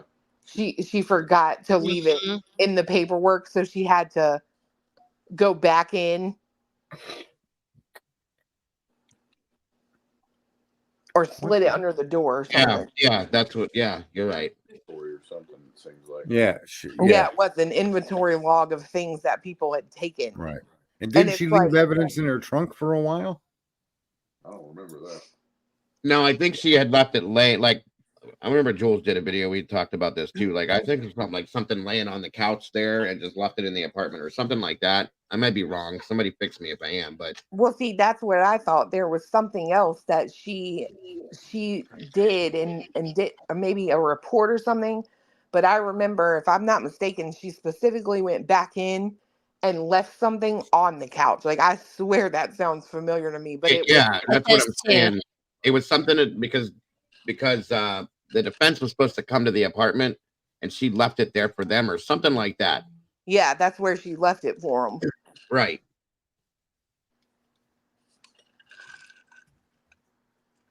Yeah, Heather B made a comment that if one person in that family, just one, was not aware that their PHI was assessed, it's illegal. I don't know what PHI means, but private health information, I think. Yeah, a DNA. I don't know. I don't know health information. I don't think it's automatically covered by HIPAA. I don't know, but my understanding is unless you're going for DNA and genealogical testing for health issues, I think just a family tree. I don't think that's protected by HIPAA. I can actually agree with that. I don't think HIPAA has anything to do with your genetics. No, I agree. I agree. I'm trying to think that I signed a paper that was HIPAA when I did that 23andMe, and I don't remember that, but maybe. I don't. Draw. If you could answer that question, how that works with the HIPAA right now. It wouldn't be under HIPAA if you can like make your results public so that other family members can contact you and things like that. How would you be able to find my family members if we're all covered by HIPAA? That's what I'm saying. How could you even identify my mom?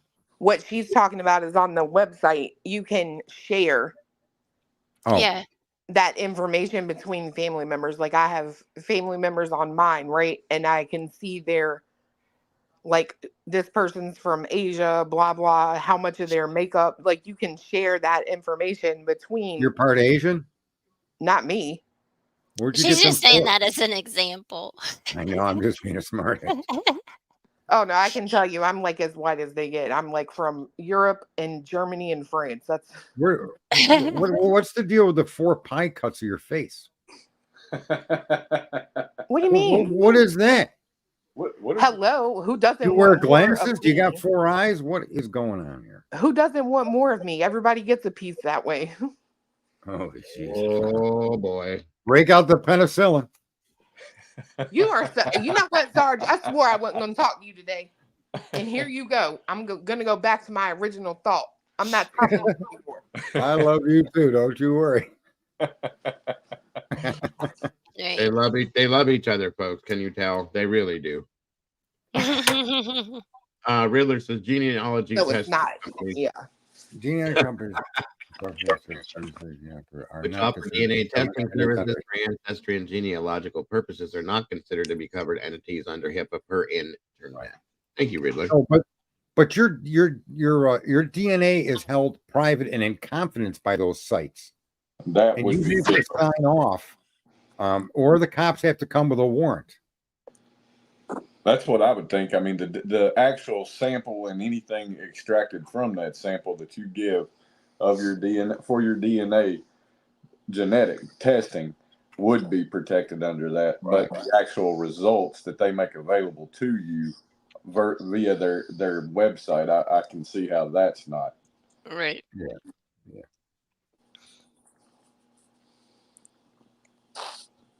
Yeah. Josie just said HIPAA only covers medical professionals and insurance companies. I think that's because that's what she does for a living, is she works with stuff like that. Yeah. Well, I mean, go ahead. If these genealogical databases that you have to submit biological material to is not considered a medical professional, then that would be a problem, right? So, I mean, I'm pretty sure you did a HIPAA form. I don't think I did, because it's not really talking about your health. No.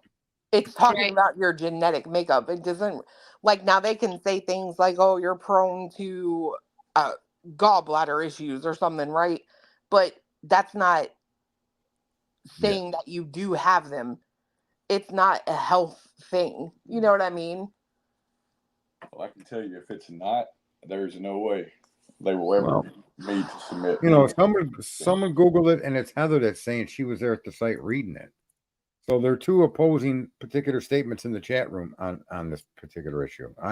And as well as in here as a panel. What William Tardy just said is true, right? He wouldn't see my results unless we were related.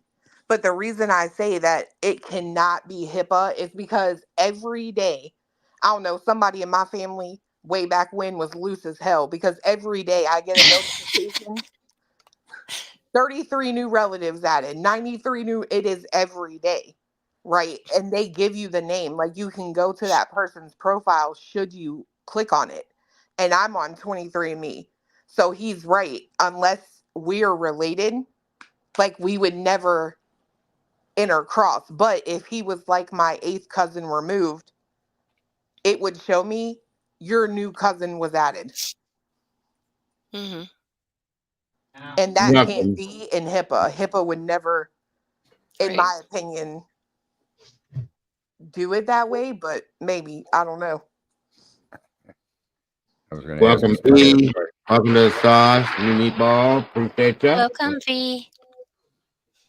Yeah, Tina B also said HIPAA applies to healthcare workers. Right. Well, your employer can't disclose your health issues to other people either. No, they can't. No. You know, so there is some expanding protection with that, and right. You don't sign a HIPAA form when doing 23andMe. I don't suspect you do. Hey, Willie. No. But again, I just suspect that the process that these feds use is what they're hiding. They don't want to be, they don't want to be caught out on it. If they did go to 23andMe does not allow law enforcement to willy-nilly go through their database. So if any of Brian Koberger's relatives came from 23andMe and there's no warrant for that, then that's a violation of his rights. And the person he did it to. There's 2 lawsuits there. Let me look at something real quick. With 4 eyes or 2? Shut up. I'm not talking to you. Oh, the hostility. Cletus, I'm taking the heat off you, bro. That was our plan. It's working. Oh, that's fun. What's up, Riddler? Okay, so I want to answer one of Sarge's questions. So here's the question that I asked somebody. If you have enough of a DNA sample to perform an STR analysis, shouldn't there also be enough to do an SNP analysis as well? Not necessarily, no. Sometimes there's only enough to do one or the other. In that case, you would do SNP, and if they sequence the regions where forensic STRs are, you could also get an STR profile.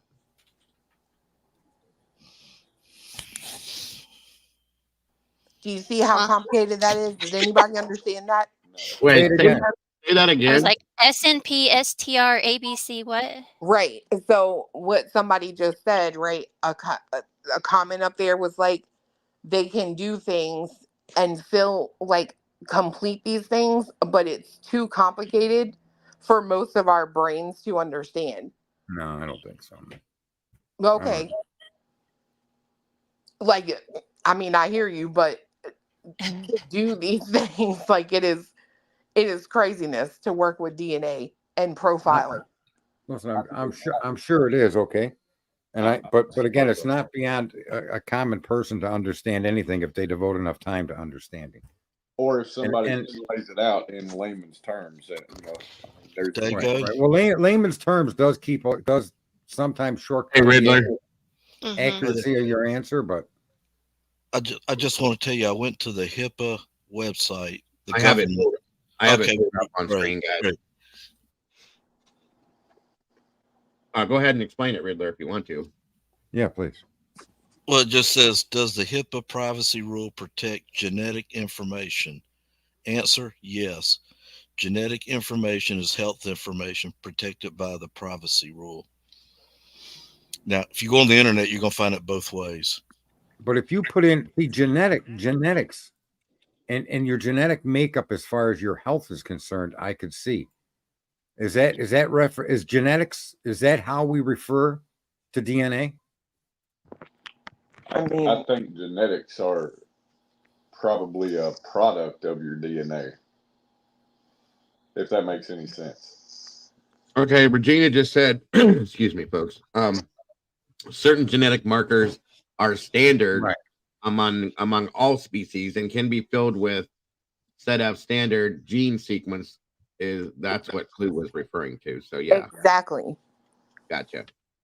Good stuff. Say that again. Certain genetic markers are standard among all species and can be filled with set up standard gene sequences. That is what Clue was referring to. Okay. And none of y'all understood that. I'm just saying. But they put it in layman's terms, and we all get it. We're not all geniuses with 4 eyes, okay? Oh my God! I love you, Clue. That's okay. You about to be added to the list too. How about that? Whoa! Bam! I'm just trying to help you out, Star. Just take a little heat off you. I don't mind the heat. I love the kitchen. You're in it enough with your steaks. Damn tootin'. I had actually chicken today. I cooked up some chicken thighs. It was nice. So make that in layman's terms there, Cluey. Cluvis. That's a new one. Cluvis. Cluvis? I don't know. There, I have 2 eyes again. Oh, look at that. Whoa. I can't see him. Because he's got that thing up on the screen. Oh my God, look at that. I'm calling a detective to investigate you, Cletus. There you go. That's makeup. It's makeup. She's back with 2. That's better. The incredible changing Clue.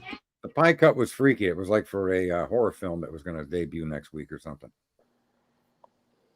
That would have been a good cover for a movie like that. Yeah. Dago, let me ask a question. When they went to the 1, 2, 3 or wherever they got this genetic sample from, did they have a warrant from a judge? Because the judge signs that overrides every law. I mean, I would imagine they would have to, but that's a good question. I mean, what do you guys think? No, I don't think they do. So really, let's take the 23andMe as the ones that don't participate in law or cooperate with law enforcement. Let's take those out of the equation and consider the ones that law enforcement does have access to. Right. Would they need a search warrant for those? No. Iris said that a chain of custody is required. So I mean, then they would need one. right? Yeah. No, That's my thought. not if your DNA is in CODIS, they don't need a chain of custody or a warrant. If your But DNA is in a wasn't- lab, if your DNA is in a lab where the participants in that lab allow you to search their DNA, then no, you don't need a warrant. Why would you? If I tell you could search my house and I his open up wasn't the in door, there, you don't though, need a right? warrant. Pardon me? His wasn't in there though, right? Right. not In in CODIS. CODIS. No, but I think what Sarge is saying is basically the genealogical databases that participate with law enforcement openly. You Right. could kind of look at that. He's saying that you could look at that the same way as CODIS. Oh, okay. Right. I see where you're coming from, but I don't Brian, know. I don't know what's going on, Brian, but it keeps saying your mic and camera are disconnected, and it won't let me touch the icon thing. It won't do nothing. I'm trying. Okay, Leslie. Let me back up here real quick to where draw was at. Sorry, guys. Listen, Ancestry and 23andMe are not covered entities under the Health Insurance Portability and Accountability Act. So, okay. They're not covered under HIPAA then. Told you. Then no, but they're yeah. I think that if I'm going to go back into my 23andMe handbook, I did that as well to find out who my real family was. Oh yeah, And, I can look in my app too and see. Yeah, I got rid of mine. But there are databases that they maintain total privacy and lockdown of your DNA. That law enforcement has no access to it. They have to request access, and that's generally going to be accompanied by a warrant. So 23andMe is one of those companies. Another company, they ask you to opt in, which is correct. I think that should be all of our personal information. We should be asked to opt in, not automatically have it taken and used, right? And you can't opt out. So there's another company, a big company out there that asks you to opt in. 23andMe protects. They tell you right in the beginning, they protect you. And law enforcement has no access to it. So if they used any of those sites and they didn't have a warrant, then yeah, you got a problem. I don't know. You might be on a delayed draw, but I did read that, hun. Yeah. And somebody said earlier, and I was going to reply to that. DNA testing are not healthcare providers. They are not bound by HIPAA. Okay. See, you guys are going back and forth with this. That's right, but they do protect it out of their user agreement to you. Well, it's got nothing to do with HIPAA. Their statement to you that they will not release your information to any third party or law enforcement is just their commitment to you as a company. I agree with what CL said on the screen. I think that makes the most sense for me. What does it say? What did it say? They basically they need verification, right? And it's a chain of custody situation. They would need a warrant regardless. They need the actual verification from the company. And I think that would be so. I mean, I in my opinion, yeah, they would need a warrant. I don't think when you use a third party to do your genealogical work, you need a warrant. That's what I was saying early in the stream, that's what I think the issue is being hidden from us is how they backdoor these things to get around it. They for expediency. So Regina says again, no, it's not a violation of law to use the DNA from those sites. It is policy violation at best. Okay. And then Josie said, right, HIPAA covers CMS and entities and reporting entities. That doesn't include mailbox DNA. Well, I can tell you one thing that's really weird on my report. I went to let's see, one of my second cousins on here, and it gives me like a little information button. I clicked it and it said predicted relatives from close family out to third cousins can be seen in your family tree. More distant cousins can't be automatically added to your family tree with high confidence yet. So how far out did y'all go? Right. With Brian starting, right? Like, did you start at like I just saw someone on here who's like my fifth cousin. Yeah. Right. Was that your starting point? Because if 23andMe won't add them out past the third cousin, how accurate is your tree if you start way off? Yeah. And I'm reading the 23andMe privacy agreement, and they're not covered by HIPAA. What's up, T? Thanks for stopping by. And then Salty just said that not for certain companies. So, okay. They're not a HIPAA entity, so they're not covered by HIPAA. Companies that offer direct-to-consumer genetic testing are generally not HIPAA-covered entities and therefore not subject to the HIPAA rules. And that comes right from 23. I looked up 23andMe. Gotcha. Hold on, Mama Bear. Now it may be that they could have contacted, and that's all it would take is the 23andMe would have to contact the person that the law enforcement is interested in finding more out about their genetic makeup. Okay.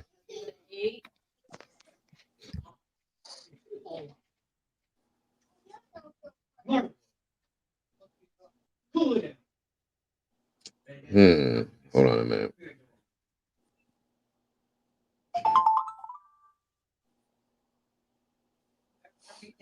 No. Let's see here.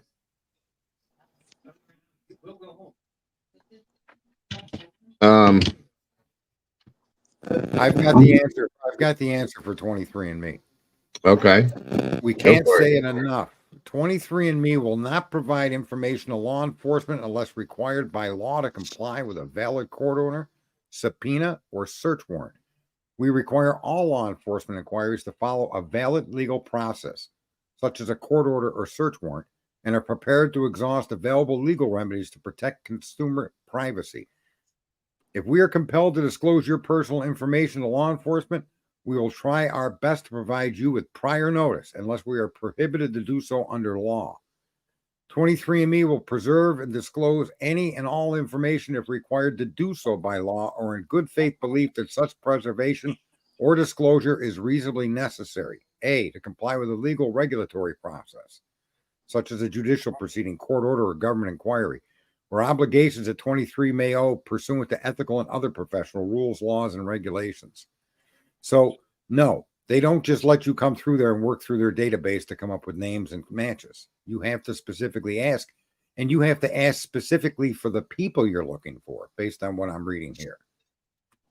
You cannot just go through their database with your DNA or SMP or ABCDEFG and try to match it to somebody in there without a warrant. And then Brian said that they all got all the warrants, didn't they?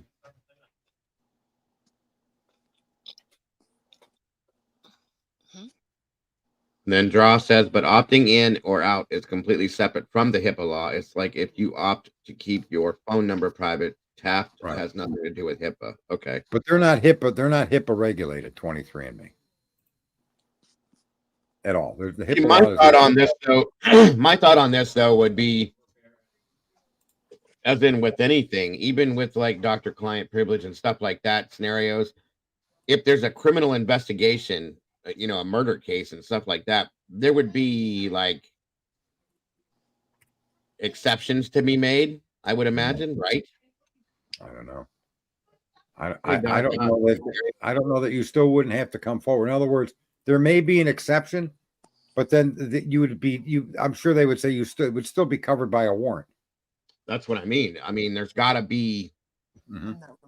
You can't hold back certain things if they're during a criminal investigation. You would have to be able to. Right. Well, then again, what is it? Is it Apple that like you can't just get phone records? You have to fight to get that. The police even have to, right? Scroll down and there's a section about law enforcement or about law. You scroll down, sharing your choices and. All right, this is what Doc. Welcome, Doc Terry, by the way, and what Sarge found. Is it under here, right here? Third parties related to law, harm, and the public interest. You may direct us to your personal information. You may go down. Right there, the bottom one. Third parties related to law, harm, and public interest. Okay, so third parties related to law. This is with. I basically read that. I read the first paragraph to people. Okay, we can't say it enough. 23andMe will provide you information to law enforcement unless required by law to comply with a valid court order, subpoena, and or search warrant, We require all law enforcement inquiries to follow a valid legal process, of course, such as a court order or search warrant, and are prepared to exhaust available legal remedies to protect customer privacy. If you're compelled to disclose your personal information to law enforcement, we will try our best to provide you with prior notice unless we are prohibited from doing so under the law. Loophole. Okay. I know. I think I've just seen a loophole in that woman was talking about on the stand. Again, I could be completely wrong. Which is, if I, as an individual, and I'm related to Brian Koberger, if I allow you to look at my stuff, Yep. okay, that could lead you. That would be a way around having to do any of the stuff law enforcement has to do normally to get in there. Yeah, but at that point, I think that wouldn't be enough, right? You would need a search warrant to get all the information that led that company to that match. Does that make sense? Because there's a probability of error in this. Hey, Mama Bear, I'm stepping away for 1 second. I'll be right back. And I don't mean to go backwards a little bit, but somebody brought up earlier they matched his DNA to the DNA on the sheath, and that's enough. And that can be an absolute correct way to view that.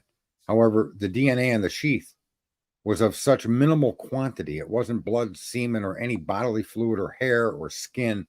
It was microscopic skin cells, 20 or less. And they couldn't identify anybody with just that without modifying that sample. So there isn't enough information. However, Othram Labs claims that they have proprietary software that can deal with minuscule pieces of DNA and compile it to create a DNA profile. Okay. So just keep in mind that it's like taking a bullet fragment and then you're going to have a computer magnify that fragment to produce a caliber bullet.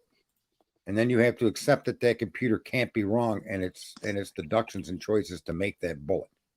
I think the same thing applies to Othram software. They took minute microscopic skin cells and amplified them to create a profile. To me, that leaves a lot of questions. The process, the whole bunch of things need to be questioned on that.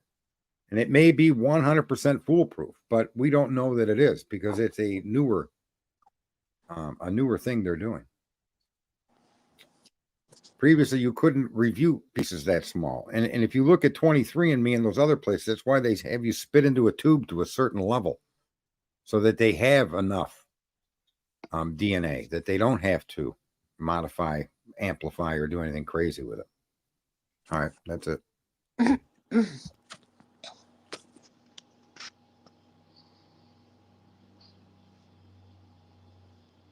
Yeah, William just brought that up, Mr. Tardy.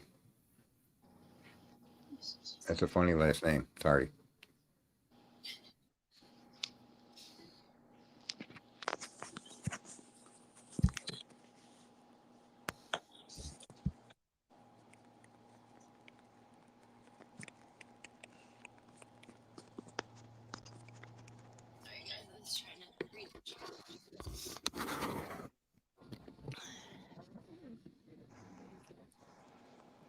Yes, there was enough for defense to do its own testing too. Where's that? Iris.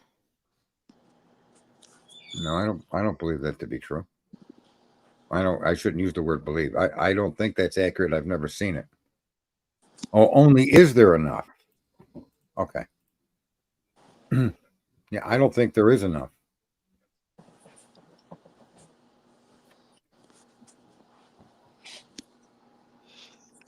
Esther said, I'm just confused why only the DNA on sheath was looked into. I mean, could have been more than one perp. I agree with that completely. Mm-hmm. There were 3 other DNAs, 2 in the vicinity of the victim. Yeah. I mean, of course, whatever's on the sheath is obviously close because it's right there with them.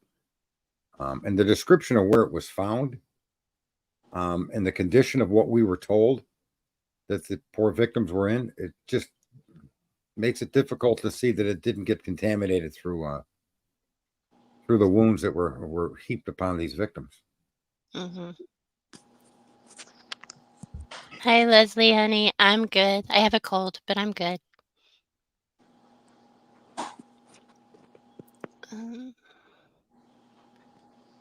Thiel says, also, you have to remember that defense did not dispute the DNA. Defense only argued the DNA could have been from a family member. DNA is standing, though. Yeah, I don't argue the result of the DNA. I mean, there's a lot of I argue the investigative processes, and I'm curious how Othram can do something no other labs have been able to do. Those things concern me, and I'd like to have some information I'll probably never get. But that being the case, that in and of itself doesn't show a person at that crime scene at that time doing what was done. It simply shows that somewhere in the existence of that sheath, it came in contact with somebody related to, that came in contact with, to knew Brian or Brian himself even. We just can't determine when that took place. Well, and it doesn't quantify the number of people involved either. Right.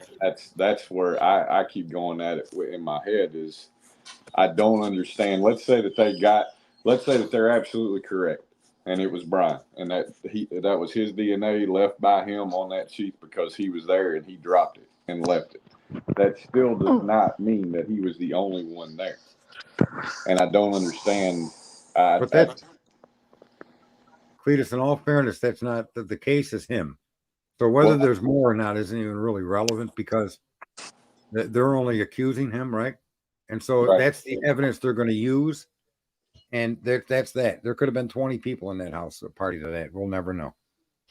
Sergeant Friday, this Riddler here, I just want to tell you, I agree with you. To me, they got to prove he went in that house. Don't tell me he drove it around 50 times. I don't care. Don't tell me he was standing by the back of the fence with binoculars. I don't care. Don't tell me he knocked on the front door. You got to show me where he went into that house just to get the charge of burglary. Yeah. So, I agree with that.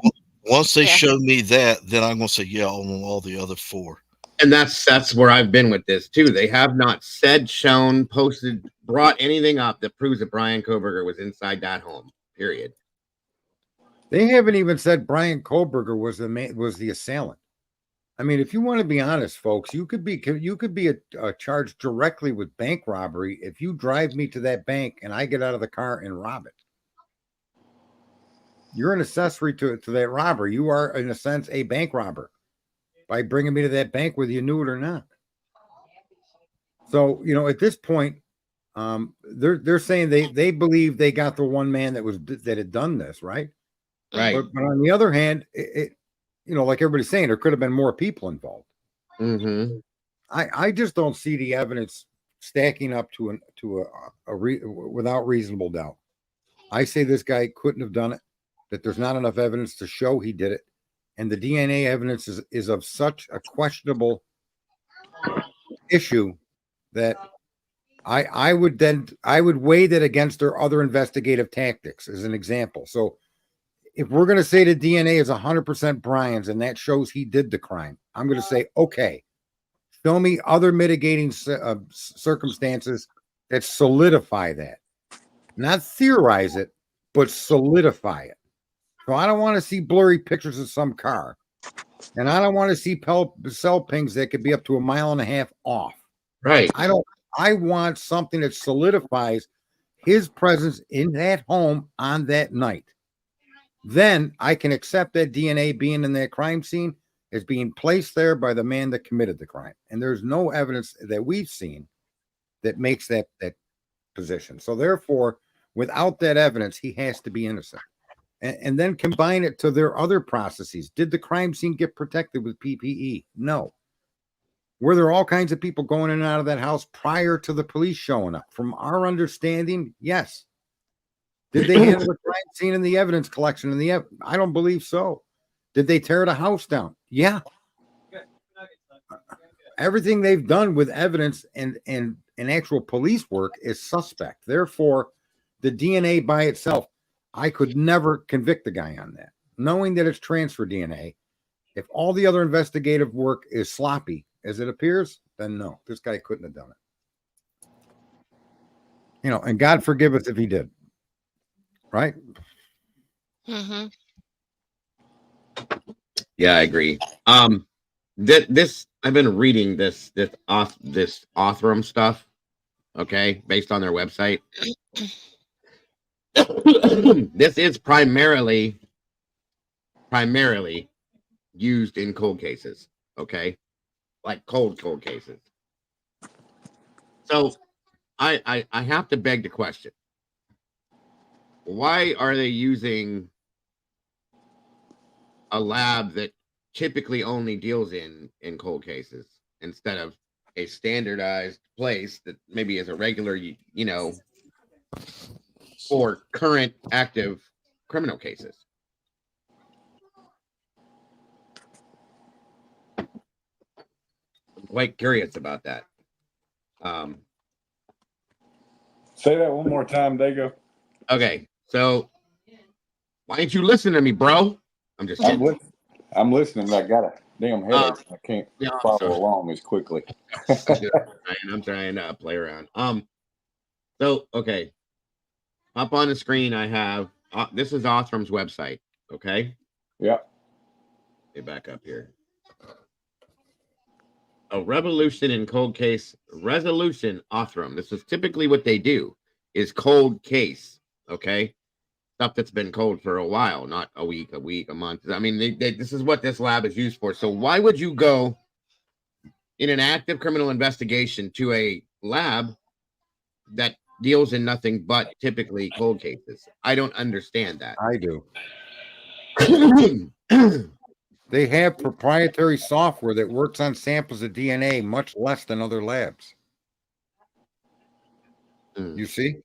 I mean, they develop software that they say can develop a DNA sample that's been traditionally too small and magnify or amplify it to create a sample to work with. So I could see why you would go there. Right? I mean, yeah, that makes sense. Wouldn't there? I mean, I'm just saying, in a case like this, wouldn't you want to go? I'm sure there's other labs that have that software as well that deal in current, active, functioning cases at that moment. Like, wouldn't you want something that's more in that realm? Because I know what you're saying, Sarge. It makes sense, but I'm sure that there's other labs that have that, right? But the work is the same. I mean, whether your focus is this or that, it doesn't matter. The bottom line is you're dealing with DNA and genetics, and they're specialized in reduction of quantity. Okay. So, I mean, where else would you? I don't know why you would go anywhere else, right? Because again, you've got one microscopic sample. You got one shot at this. Yeah. So, you know, where do you bring it? So in essence, this Othram Labs is the best as far as what they needed to do this with. So they have proprietary software, meaning it's only they have access to it. Yeah. Software, right. So yeah, there's nowhere else to go. This was not a mixed sample. Okay. Yeah, and again, it's whether it's his or not, it still comes down to you showing more than that, because your DNA, folks, ends up everywhere. Your DNA is all over the place, and there's just no way not for it to be, because you shed 500 million skin cells a day. Everywhere you go, you look like, if you could see the microscopic cloud that comes off the people you're hugging, you wouldn't hug them. Okay, you'd be changing your bed sheets every 20 minutes. You'd be shocked at what comes off. Yeah, your body, right. So the idea that you could wander through a 7-Eleven or a Sunoco gas station and not leave your DNA around it's impossible. Of course you did. Exactly. And that's the quagmire of transfer DNA. Yeah. Right. Yes, sir. Yeah. I'm asking these questions because I know other people are, and I'm just trying to get, you know, the thoughts of everything on this out there, so everybody gets an understanding for what. That's why we're talking about this, you guys. A lot of people don't understand this DNA. They don't understand this IgG stuff. That's what we're doing this for, so that we can make this known and understood in a better way without putting out stupid shit that's not true. You know what I mean? So your DNA can be in places and states you never visited. Yes. Right. Yes. You know, Yes. someone just said if his DNA is inadmissible, then who do you look at next? Then that's not any part of our. Sadly, that isn't the issue. Let it be known, you guys. Okay, let it be known. Like my wife's uncle lives in Alabama. He comes here to visit every year for a few weeks at a time. Stays here with us. Okay, he comes in. He gets a room here. He brings all his stuff with him, his clothes. He uses our bathroom as if he lives here. So then he leaves after he's been here for a month. He goes back to Alabama. With him, he takes our DNA with him to his home. Then wherever he goes from his home, if he goes to Florida, he takes that DNA with him, possibly to Florida. Right. And then he leaves it with wherever he stays in Florida. So if somebody were to stay in the same room at a hotel in Florida that my wife's uncle stays in, after being here 6 months before that, there's a very grand possibility he picks up my DNA on something that they have in that room and they take it to Hawaii. It's very possible for this to happen, you guys. All of this stuff. That's why this DNA stuff is so damn scary. You see it a lot in factory workers. They found a lady that got her panties and it had DNA on it. They traced that DNA all the way back to the person who actually took those panties, folded them up, and put them in the box for packaging.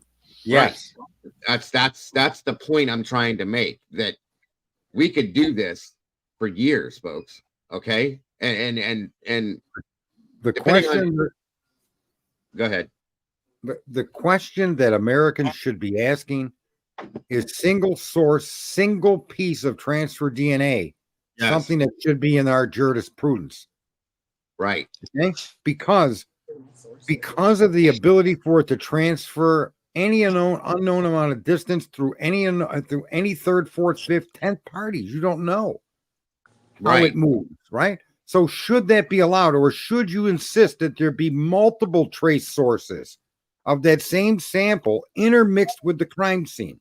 So if it's on the knife sheath, okay, and it's on the pillowcase, and it's on her shoe, then go out, get this guy, get him. Mm-hmm. Right? But if it's, no matter where it's found, if it's just one tiny 20 microscopic particles in one spot, no matter how bad that spot may appear to an onlooker, should that be used in court to prosecute? That's the question here. Yeah, that's the point. And Loves the Paint says the idea that you can leave a single source DNA skin cell under a buccal swab would be virtually impossible to transfer or plant. Yeah, I agree with that. I guess that would be correct in a sense. I don't believe they planted Brian Koberger's DNA. And if in fact they're elaborate, go ahead. Go, Mama Bear, go ahead. I just does anybody know how long a transferable DNA would be viable? From hours to weeks. I read from hours to weeks. Well, but I mean, if that's that can't be if a manufacturer worker. Yeah. Hold on a minute now. You know, it was in a protected case, so that's why they say from hours to weeks, because if it's outside in the woods, in the rain, the snow, man, you're in trouble. Yeah, but if it's in a room temperature, protected from the elements and from other things like a package, then they could last even longer than weeks. But they say from hours to weeks. But I mean, that person wearing panties, that's not a protected environment. Yeah, well, that's a question. Like, if you go back to what Riddler said, that they're tracing this all the way back to the factory worker. If somebody, you're talking about when this person first opens this package of underwear, Riddler, or after they've had them for a while? Because if you wash, your clothes and stuff like that, right. Certain things, especially bleach, will take it off. Right. Some hard chemicals. There's plenty of factors: your environment, the days, what chemicals touched it. I don't know the whole details in the case, but I was watching one of the crime channels at night, the National Network, and they were talking about DNA found on females' panties, and that DNA, I don't know what kind of DNA it was. It traced back to a factory worker who never even been in the state where this person was. Right. And in England, there's actually a movie about a gentleman that his DNA was showing up at multiple murder scenes, and they thought they had a serial killer. And come to find out, that gentleman was the gentleman that was putting the buccal swabs in their packages, and he wasn't wearing any hand protection. And so as he was putting these swabs in, his transfer DNA was getting on the swab, and every crime scene that they were used at happened to have his DNA sample on it.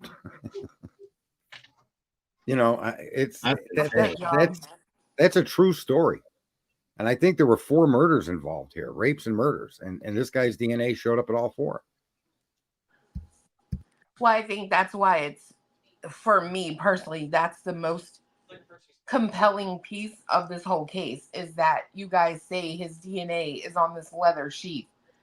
But so far that we know, there's no other DNA from him in the house, right? Yeah. And there's or no his car. Right. And there's no DNA anywhere. Well, I'm talking about his DNA. No, his DNA. Yeah, I thought you said the other way around after that. I'm sorry. But that's the other side of it, right? These girls, it was in Ethan, it was so easy for him to just put that DNA on that sheet, but it's virtually impossible for him to get any of their DNA into his car, home, whatever. You know what I mean? Yeah. Well, so the epithelial cells, that's what this is, okay? It says skin cells, I'm sorry. The guardians of our body serve as protective barrier between our internal cells and the external environment. Okay, that's something nobody needs to know. But these remarkable cells form the outer they're tightly packed, creating robust shield. The lifespan of skin epithelial cells varies, but on average, that has no bearing on it either. I'm trying to. Where's the damn link that I just had up here? Protection. I just had this. I was reading this. Up to 2 weeks outside, up to 6 weeks inside, according to what Wisdom found. Right. Wisdom speaks. Yeah, I just saw her statement too as I was looking at this. Yeah. Hold on, guys. I'm sorry. Stratified cells. They can withstand wear and tear. Okay, yeah. The stratified cells can withstand wear and tear. For instance, our skin consists of many stratified layers of epithelial screws. At the top layer wears down the cells. This again is referring back to. It took me back to this, and it wasn't there. I went beyond this, and it took me back to it for some reason. My apologies. I'll find it again. Keep going. Go ahead. Doctor, or that, what is it, Dre? Draw. Yes. Pointed out that Outram Labs is not certified to actually be doing this for the law enforcement. That's why the FBI took it from Outram. That's what I was looking up there. What I was explaining to you guys is that lab is not. Remember when I said that I feel like they may have used an unsanctioned lab, and that's why they backed out and said no, don't use this, so on and so forth. That's what that tells me. That's why I brought that up again.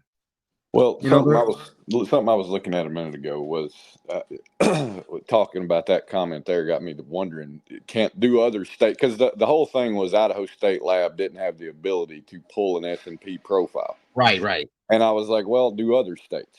Because it seems highly unlikely to me that there's no outfit that's actually part of the government official organization that doesn't have the ability to do so. And that's true. There are other government entities that do. So back to Sarge's point earlier, why did you go outside of a government entity and hire a third party to do this in the first place? Right. It's a little suspicious to me. Yeah. I agree. Especially when you're handling the key piece of evidence.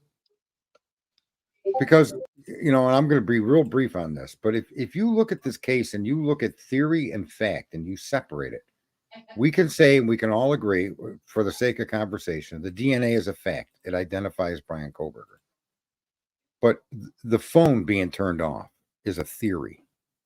The images of an automobile is a theory. And unless those two theories can be supported by an unquestionable fact, then you're left with two theories surrounding a known fact of DNA. Does that combination of two theories and one known fact show this man did that crime? I don't think it does. Right. It's a big reach. Where's the fact that he turned off the phone? Who saw him do that?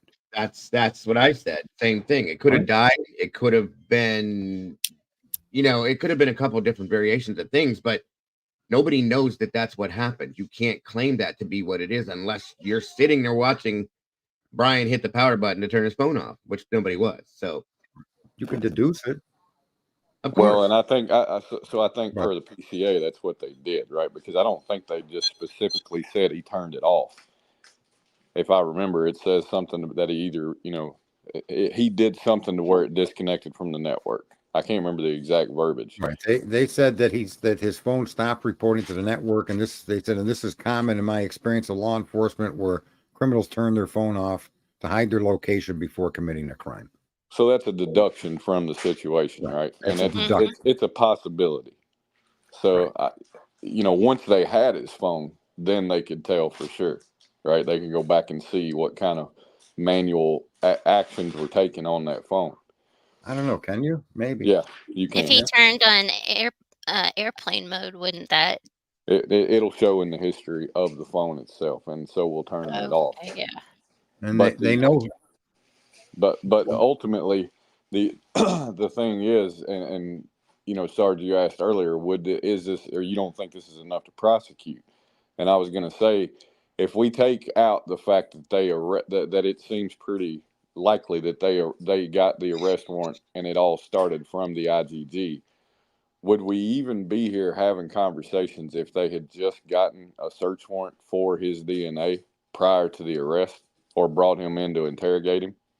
You know what I mean? I'm sitting here thinking about it, and it's like, if they presented this as we had a knife sheath we retrieved DNA from, we had a tip about a white Elantra, we had tracked cell phone records from the towers or cell network records from the towers, and had seen that a phone number belonging to this same guy we had a tip on, and we got a search warrant to get his DNA, and it matched the sheath, and we arrested him based on that. I wonder if there would be as much suspicion about this case as what there is. Well, let me just say, the only way they could have done that is still they would have had to use Othram Lab. See, that's where I kind of stumble a little bit. The processes they used prior to the arrest, and then once they confirmed a likelihood that man was his father, I still think that at that point that was still an investigative tip. It wasn't evidence that he did it. Right? So you take that combined amount of circumstances, and now, yes, go pick up Mr. Kohlberger, detain Mr. Kohlberger, question Mr. Kohlberger, search his car, search his home, do everything you did. I think that should have preceded the arrest. I agree. And it didn't. And I remember I asked that question. That's what the biggest question is why? Why didn't it? Yeah, and if you knew that none of the victims' DNA or any electronic, there was no connection between him and the victims, there was no victim DNA associated with him or anywhere he's known to be. If you knew that before the PCA, would you have acted on that arrest? And I think the answer is no. I think they would have still had to develop their investigation. They would have needed more evidence, because there's an undeniable contravening reasonable doubt. How do you explain a man that drove away in a car in haste, left no trace DNA in the car, but he did in the knife? There's none of the victim's DNA came with him after what happened in that house. So I think that the whole process that they used was a rush to judgment. Yeah. And now they're trying to hide. Yes, I agree. Absolutely. Let me read this real quick. I found what I was looking at initially. Controlled DNA under controlled conditions, DNA from skin cells can remain viable for approximately 14 days. Okay. Touch DNA. This term refers to DNA left behind when someone merely touches an object.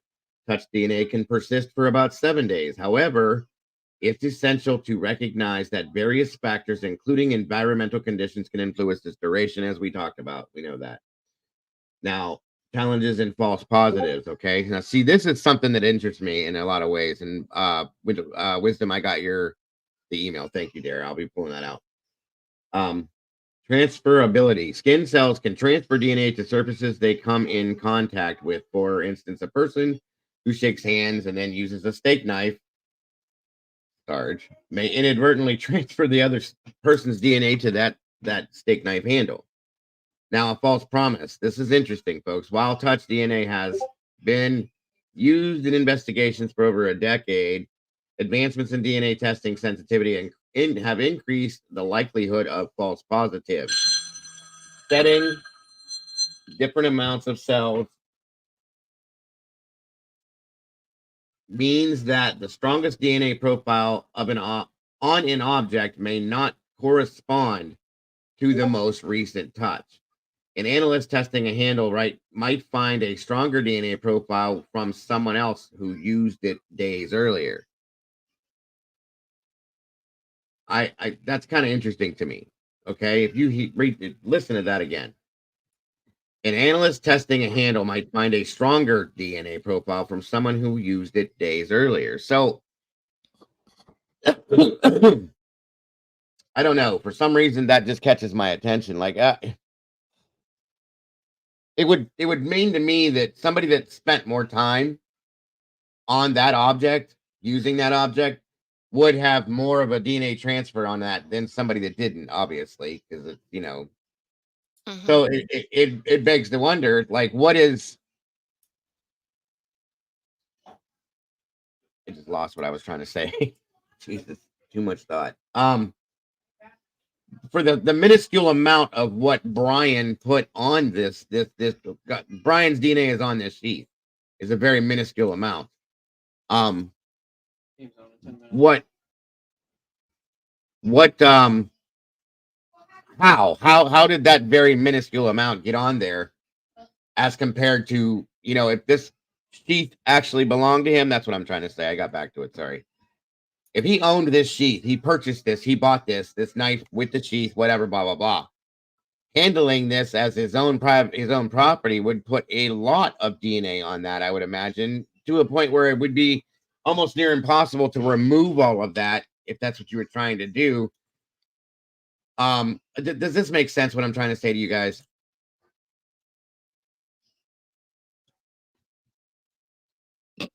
Are you there? Yeah. I was muted. Sorry. Does what I'm saying, though, does it make sense? Yeah. Based on what this is saying here, okay?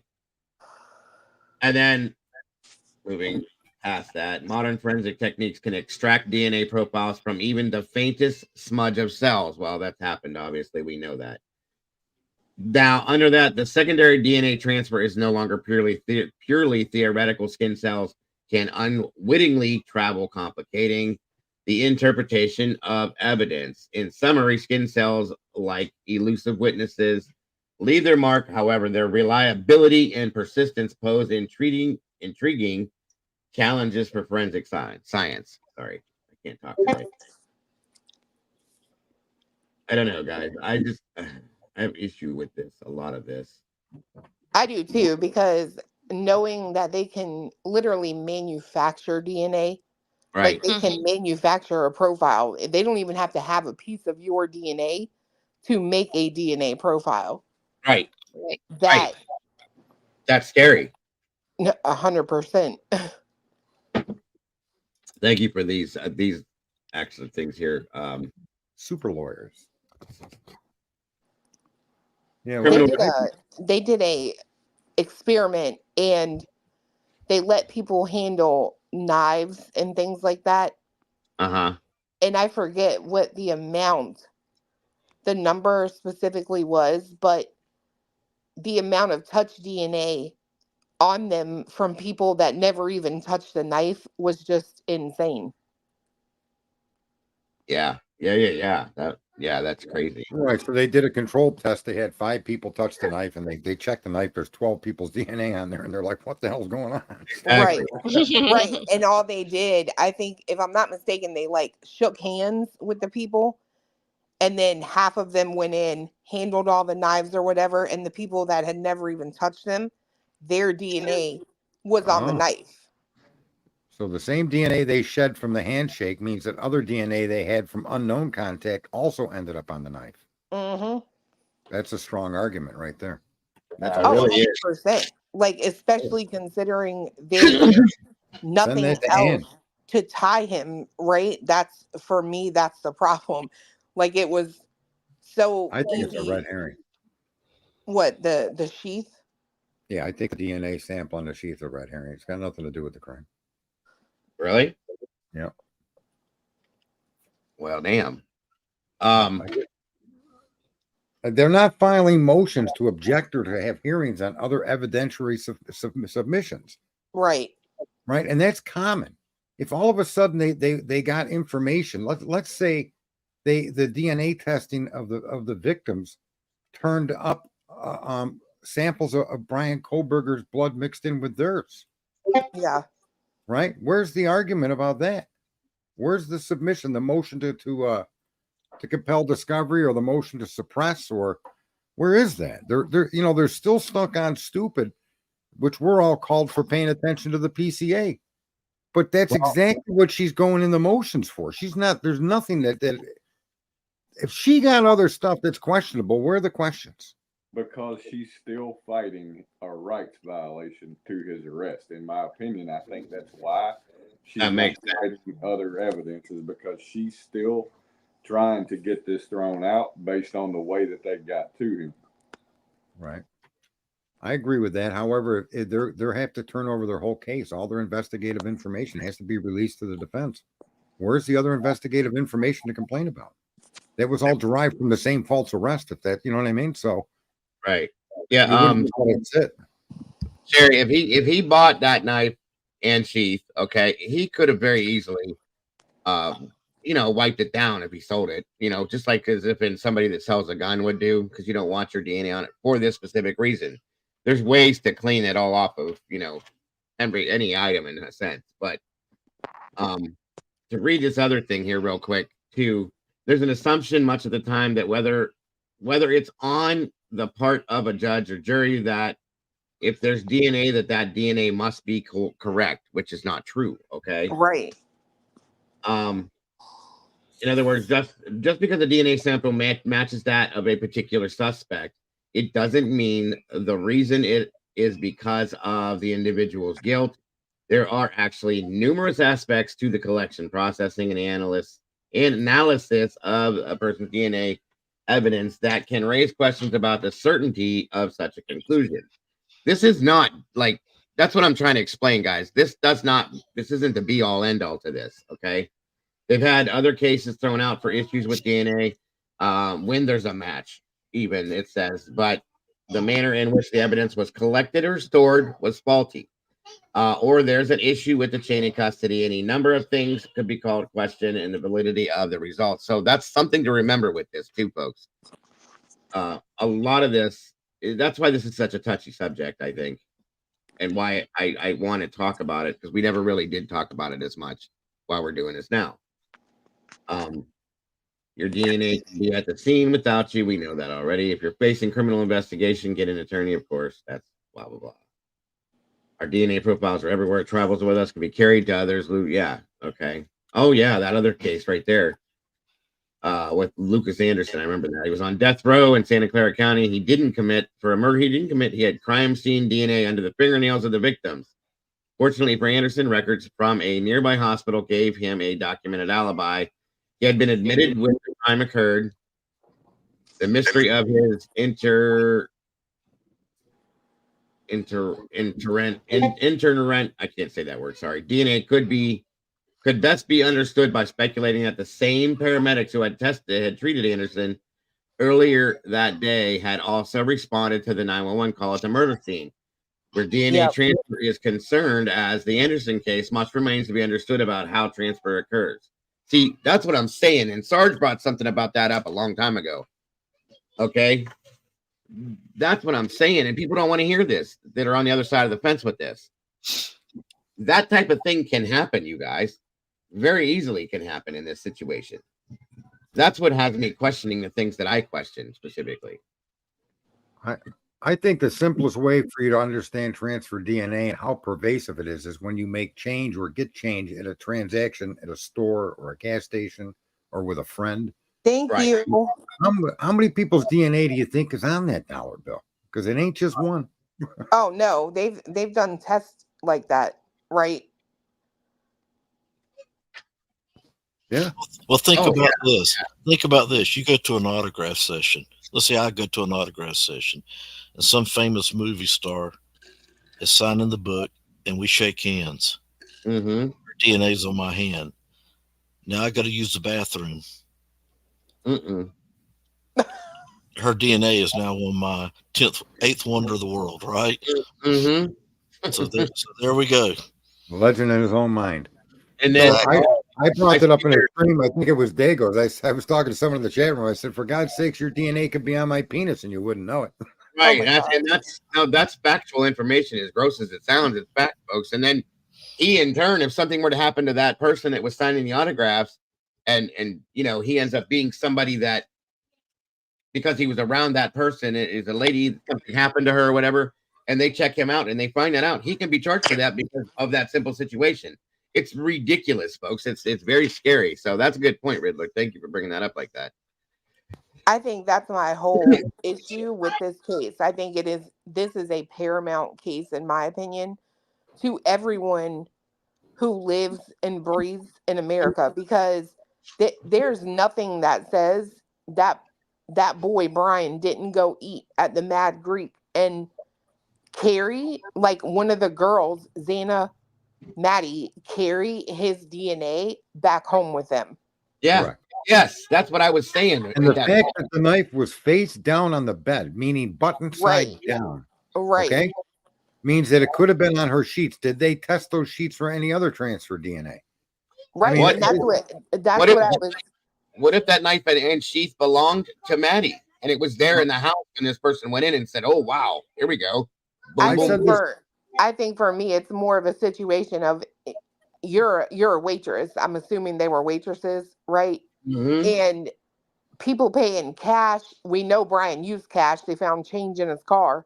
People pay you in cash. You ever waited tables? When you come home, a lot of times, like, all you want to do is just sit the F down. She could have come in, thrown her waitress apron on the bed, fell on the bed herself, and that DNA is just sitting there on her comforter. Right. How often do you wash your comforter and sheets? You know what I mean? And I just want to add, I also suspect that knife sheath was never brought into that house by the person that did what happened. Let me put something up here real quick, going along with what you're talking about, Sarge, before you do that. Okay, so Lynn and Wisdom are talking about the fact that when I responded to that, if he bought and sold the sheath, so on and so forth, how did he not clean it? Because he is OCD, okay, all that kind of stuff. I got you. What they were just talking about, though, you guys, is if the transfer of money took place. For instance, you go into a restaurant, you tip a waitress. Your DNA is on the $5 bill you gave her for a tip. She puts that intern in her pocket. And that rubs, she goes home, she takes off something and moves some things around. It rubs against something. Yes, I understand that the DNA was in the snap of something, but if she touches that $5 bill, then she has, say, for instance, she owns the knife and knife sheath for her own protection. She goes and picks it up and opens that snap. After she had touched that $5 bill that day with his DNA on it, there's a grand possibility his DNA is on her fingertips that she opened that snap with, and now his DNA transfers into that snap. Okay? That's what I'm trying to say with this. I understand what you guys are saying, though. It makes sense. I mean, does that make sense to everybody up here with me? Yeah, but Regina Wright does make a good argument when she says, why was there only one single source of DNA from Brian? If it was transferred DNA, it would have transferred on other items. But I think the important part of her statement is, how come there was only one single source on the knife sheath? They're going to take hers off of that because she's a victim, in my opinion. Do we know? But we don't know that. They wouldn't why would they put her DNA into that scenario and tell us about it, knowing that she's a victim? It's probably all over everything in that room. I'm with Dago on that. Honestly. They're gonna like a process of elimination scenario. You know what I mean? I don't care what Clue Minotti says. I agree with her on everything. I'll never say no to her. She's got me convinced. Now I've seen her, but she's batting 1,000. Listen, you can't be scared, bro. Kool-Aid. You got the Clue Kool-Aid going on. What flavor is it? Yeah, Clue's got bread. Bread for blood. She's my cult leader now. Here's the thing too. I think getting off the rails to try to understand how it got there shouldn't be part of the discussion. Let's accept it was there, but knowing that it can be transferred, let's now build a case to show that it must have been transferred that night during that event. And that's where the case falls apart. I agree. Yeah, 100%. Okay, so let's all agree that's his DNA. Everything the cops did was perfect. They're awesome. There's no mistake, no tunnel vision. That is his DNA. Show me now that it became present on that sheath during that crime. And if you can't do that, then I don't think a single source of 20 or less microscopic cells should be used to shoot a man to death. Okay, I just don't. Clarify the car, clarify these pings, give us clarity to show us that circumstantial evidence shows Mr. Kohberger's presence is likely in that home.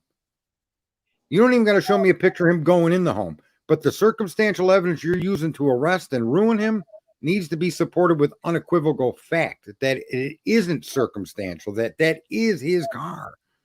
These pings are absolutely accurate. And until they do that, then you're left with only one piece of evidence. And because it's transferred DNA, it's not us to question how it got there.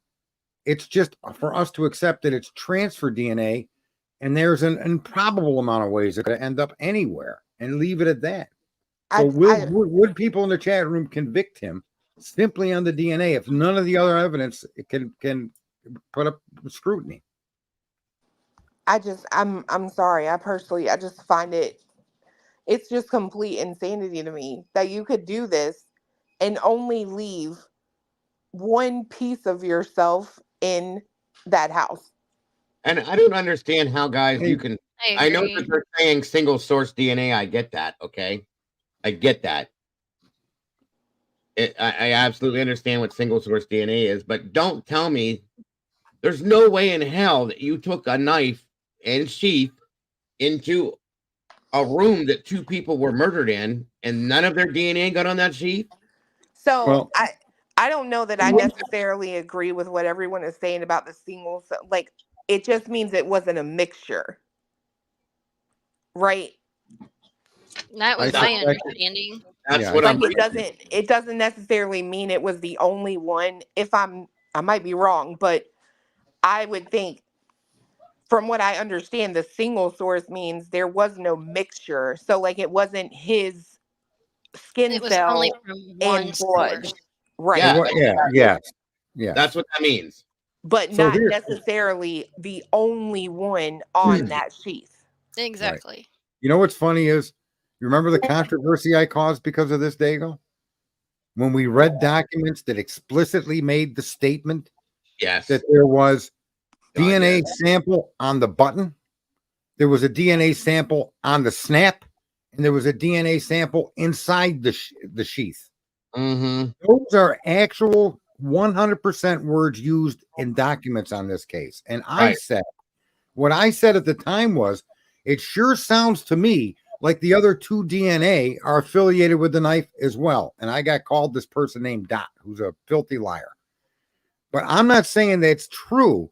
But the fact that they did give 3 specifically different locations for DNA when referring to Kohberger's freaked me out. Why couldn't you all say button snap? Why did some of you say inside the sheath? Mm-hmm. Why did one of you say on the snap? And why did one of you say on the button? Mm-hmm. Right? So there's documents. I think I threw them away because I got so irritated with the way people treated that. Like I'm creating fake news. I didn't create fake news. I didn't write them damn documents. Now, I'm not saying that there's 3 different DNAs on the knife sheath and those 3 different locations are uniquely different, but that's the way they're written. Right. Uniquely different. Does that mean the other 2 source DNAs are connected to it? I don't know. But I don't think you could just throw that out the window and never think about it again. Right? Remember, that caused a lot of trouble when I brought that up. But I wish I saved those documents. I was so irritated afterwards. No, I'm not saying the other 2 male DNA sources are on that sheath. I'm not saying that at all. Never made that claim. But I am saying that their description leads you to believe that there were 3 different locations for DNA on that sheet. That's their fault for putting that in writing, not me making it up. I need to go find what you're talking about, Sarge. There was a document that we went over it. God, how long ago was that, Sarge? Jesus, months ago. Yeah, months and months ago. I can't remember what document it was. I was thinking about that as you were saying it, and But I know we had the document highlighted on the screen. It wasn't. I mean, I was reading from the document. I wasn't. yeah, You know, I've got a fairly good memory, but I wasn't using memory. I was going off a document that had been released, and we were reading it. It was like, what do you? And we were shocked. Remember, I called you at home and we talked about this. yeah, no, that's why I said. And then I remember we did a show, and I pulled it up on the screen. I can't remember what document it was on though. That's what's killing me right this second. Right. Josie said you need pressure to snap it. Well, I wasn't DNA on the back of the sheath mentioned. Ever seen a used sheath that usually goes through? Right. And that's another thing too. You open and close the snap typically with your fingertips, right? Yeah. And Right. you're gonna Pinch it with your release thumb and forefinger and pull it. exactly. Yeah, you're gonna release skin cells both ways. Why is it only that DNA was found on the inside? That So makes if he it sound got his glove off to do it then, or did the I don't remember how we talked about this once before. But I agree with that, Josie. That's a definite like question for me.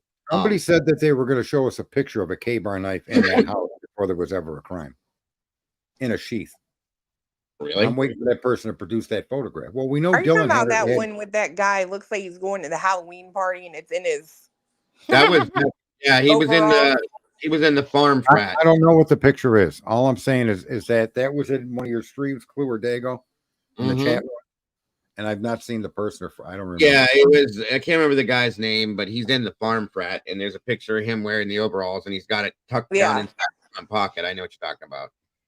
I wonder if retracting the DNA is easier from a hard surface than a leather surface. Yes, 100%, 100,000 times better. A non-porous surface is the best surface for DNA collection. Yes, non-porous. Okay, yep. Eddie, of course, I should have just asked you to begin with. I knew you were going to do it. States. Why didn't I even ask him right off the bat, you guys? Come on, Dago. Kick me in the head. Thank you, sir. This is why we love you, sir. 62223. Objection to state's motion for that's exactly it, too. Hold on, guys. I'll pull it up. Thank you again, Eddie. I want to touch on something too quickly about that theory and fact. If we have DNA, it's a fact. The fact can't be argued, but its existence can be discussed, and then theories are derived from that particular discussion. The theories being Brian had to have been in the house to put that there. Brian had to have handled the knife. The other argument being, well, that's not how I see it because it's transferred DNA. It could have ended up there in an uncalculable amount of ways. Those things are not facts that you're discussing. You're discussing theory when you start deciding whether that fact, how it fits. But a fact is an objective, immutable point, a verifiable thing. 1 + 1 = 2. Can't question that. It is what it is. How 1 + 1 = 2 applies to a particular situation, that's where theory gets involved. And theory can be right, wrong, or not even close. And that's why when you see something as sketch as a single source, but they claim microscopic DNA sample, I just don't buy it. I don't even buy that knife sheath was brought into that crime scene to begin with. I don't believe a guy that's going to go commit that crime carried a knife with a sheath designed to be attached to your belt and then proceeded to execute a horrific crime and be able to walk off without anybody witnessing him. Would have walked into that home with a sheath on a knife and had to then use both hands to bar the weapon to have a loose sheath now. How would you do that? I mean, what kind of a moron are you? That's like going into a scene with a gun to shoot your victim and the bullets are in your pocket. And you get in the scene and then you load your gun. I mean, what kind of a retard are you? Yeah, that makes I understand exactly what you're saying. I have a hard time accepting that somebody walked into that home with that sheath on that knife not attached to their belt properly. That's why I say I don't think the sheath was brought in from the outside. I think that sheath was inside that home the whole time. Right. Here's the document, Sarge. And again, thank you, Brian, for that. I appreciate that very much. Buddy. Oh, yeah. This is old Logston. Mm-hmm. I love him. Right. I do, too. So which part of this do you remember which part of this you were talking at Sarge? I don't remember the document. Here it is, right here. On November 20th, the Idaho State Police Lab in Meridian, Idaho, located DNA on the button of the sheath and performed STR analysis that led nowhere when ran through CODIS. We know that. Combined DNA index system, which we know what that is, other than to show the provider was male. By December 17th, lab analysts were aware of 2 additional males' DNA within the house where the deceased were located. That's not and another unknown male DNA. That wasn't it. That's not the document. There was another document, and it was highlighted. I forgot who produced it for us. It might have been Gulf Inspector. It might have been I forget where, but it was a document where it explained that there were 3 that they were talking about the DNA, but in their description of the DNA, it was like 3 different people wrote it.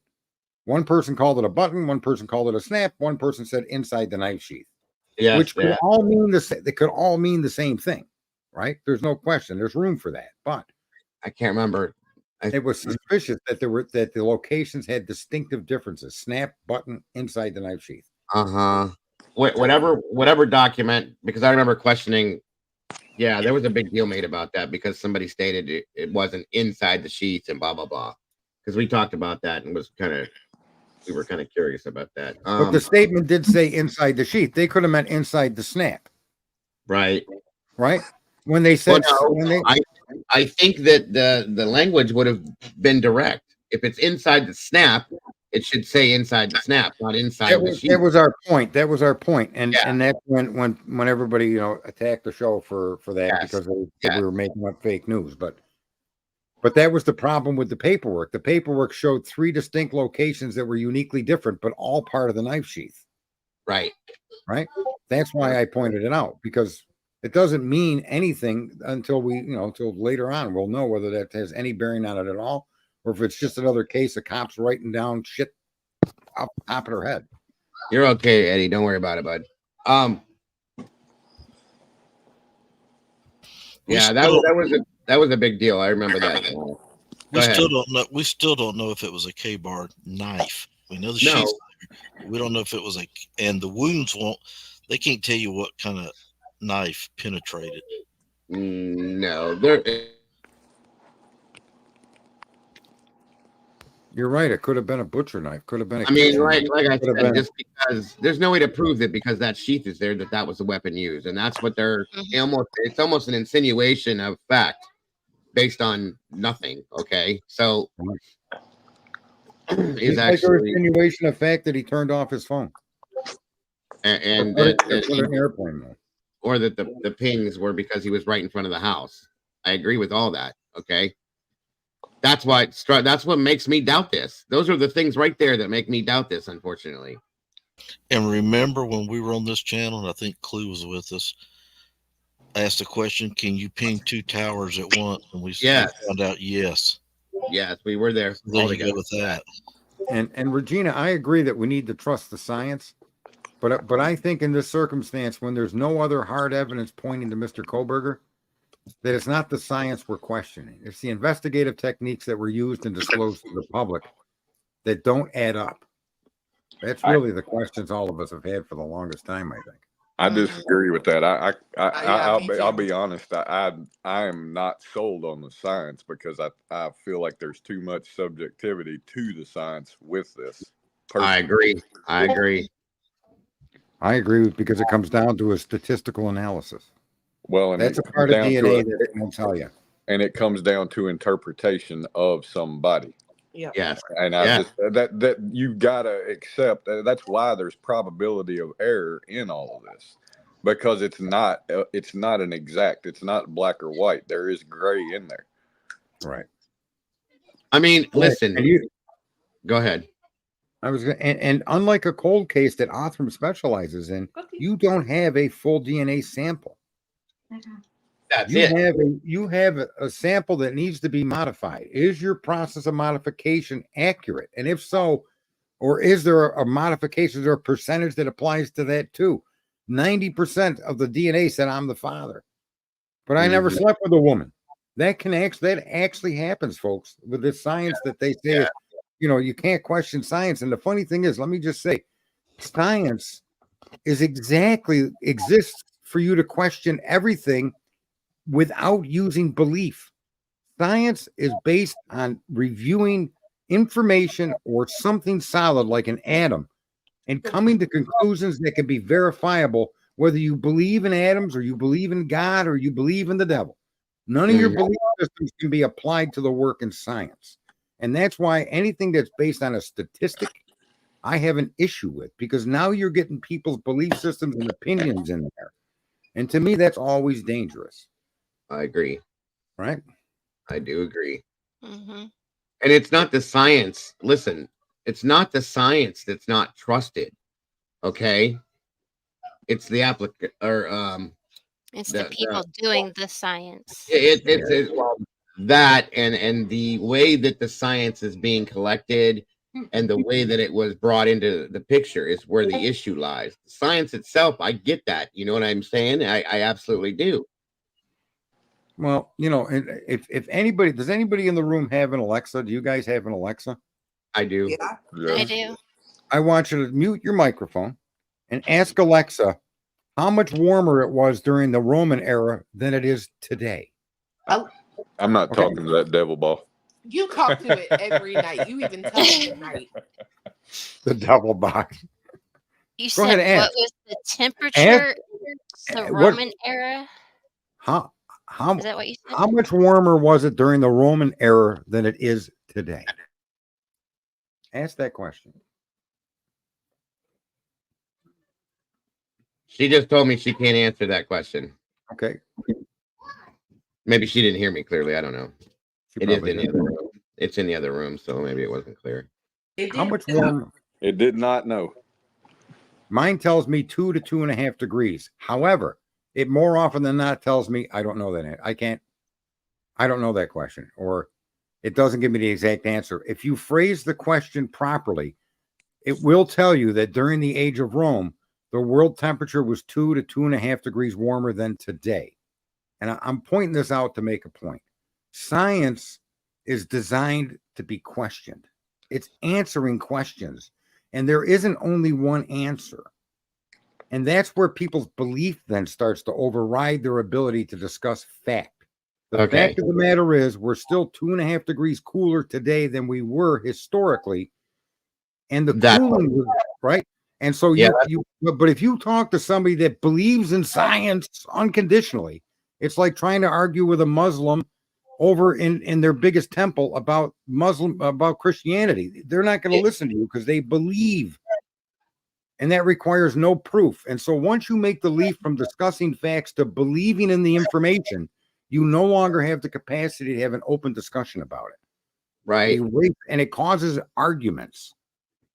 Back and forth, back and forth, back and forth. It's true, it's false, it's true, it's false. And that's one of the biggest issues we all have, me included, when we talk with one another about facts, how they're interpreted. But if you believe that DNA science is unequivocally correct, then you're doing yourself a misservice, because you could find as many instances where it's been incorrect. That are terrifying, right? Yes, sir. So that just means it's okay. We should question it. And it doesn't mean DNA is always wrong. Doesn't mean it's always right. It means it's subject to question.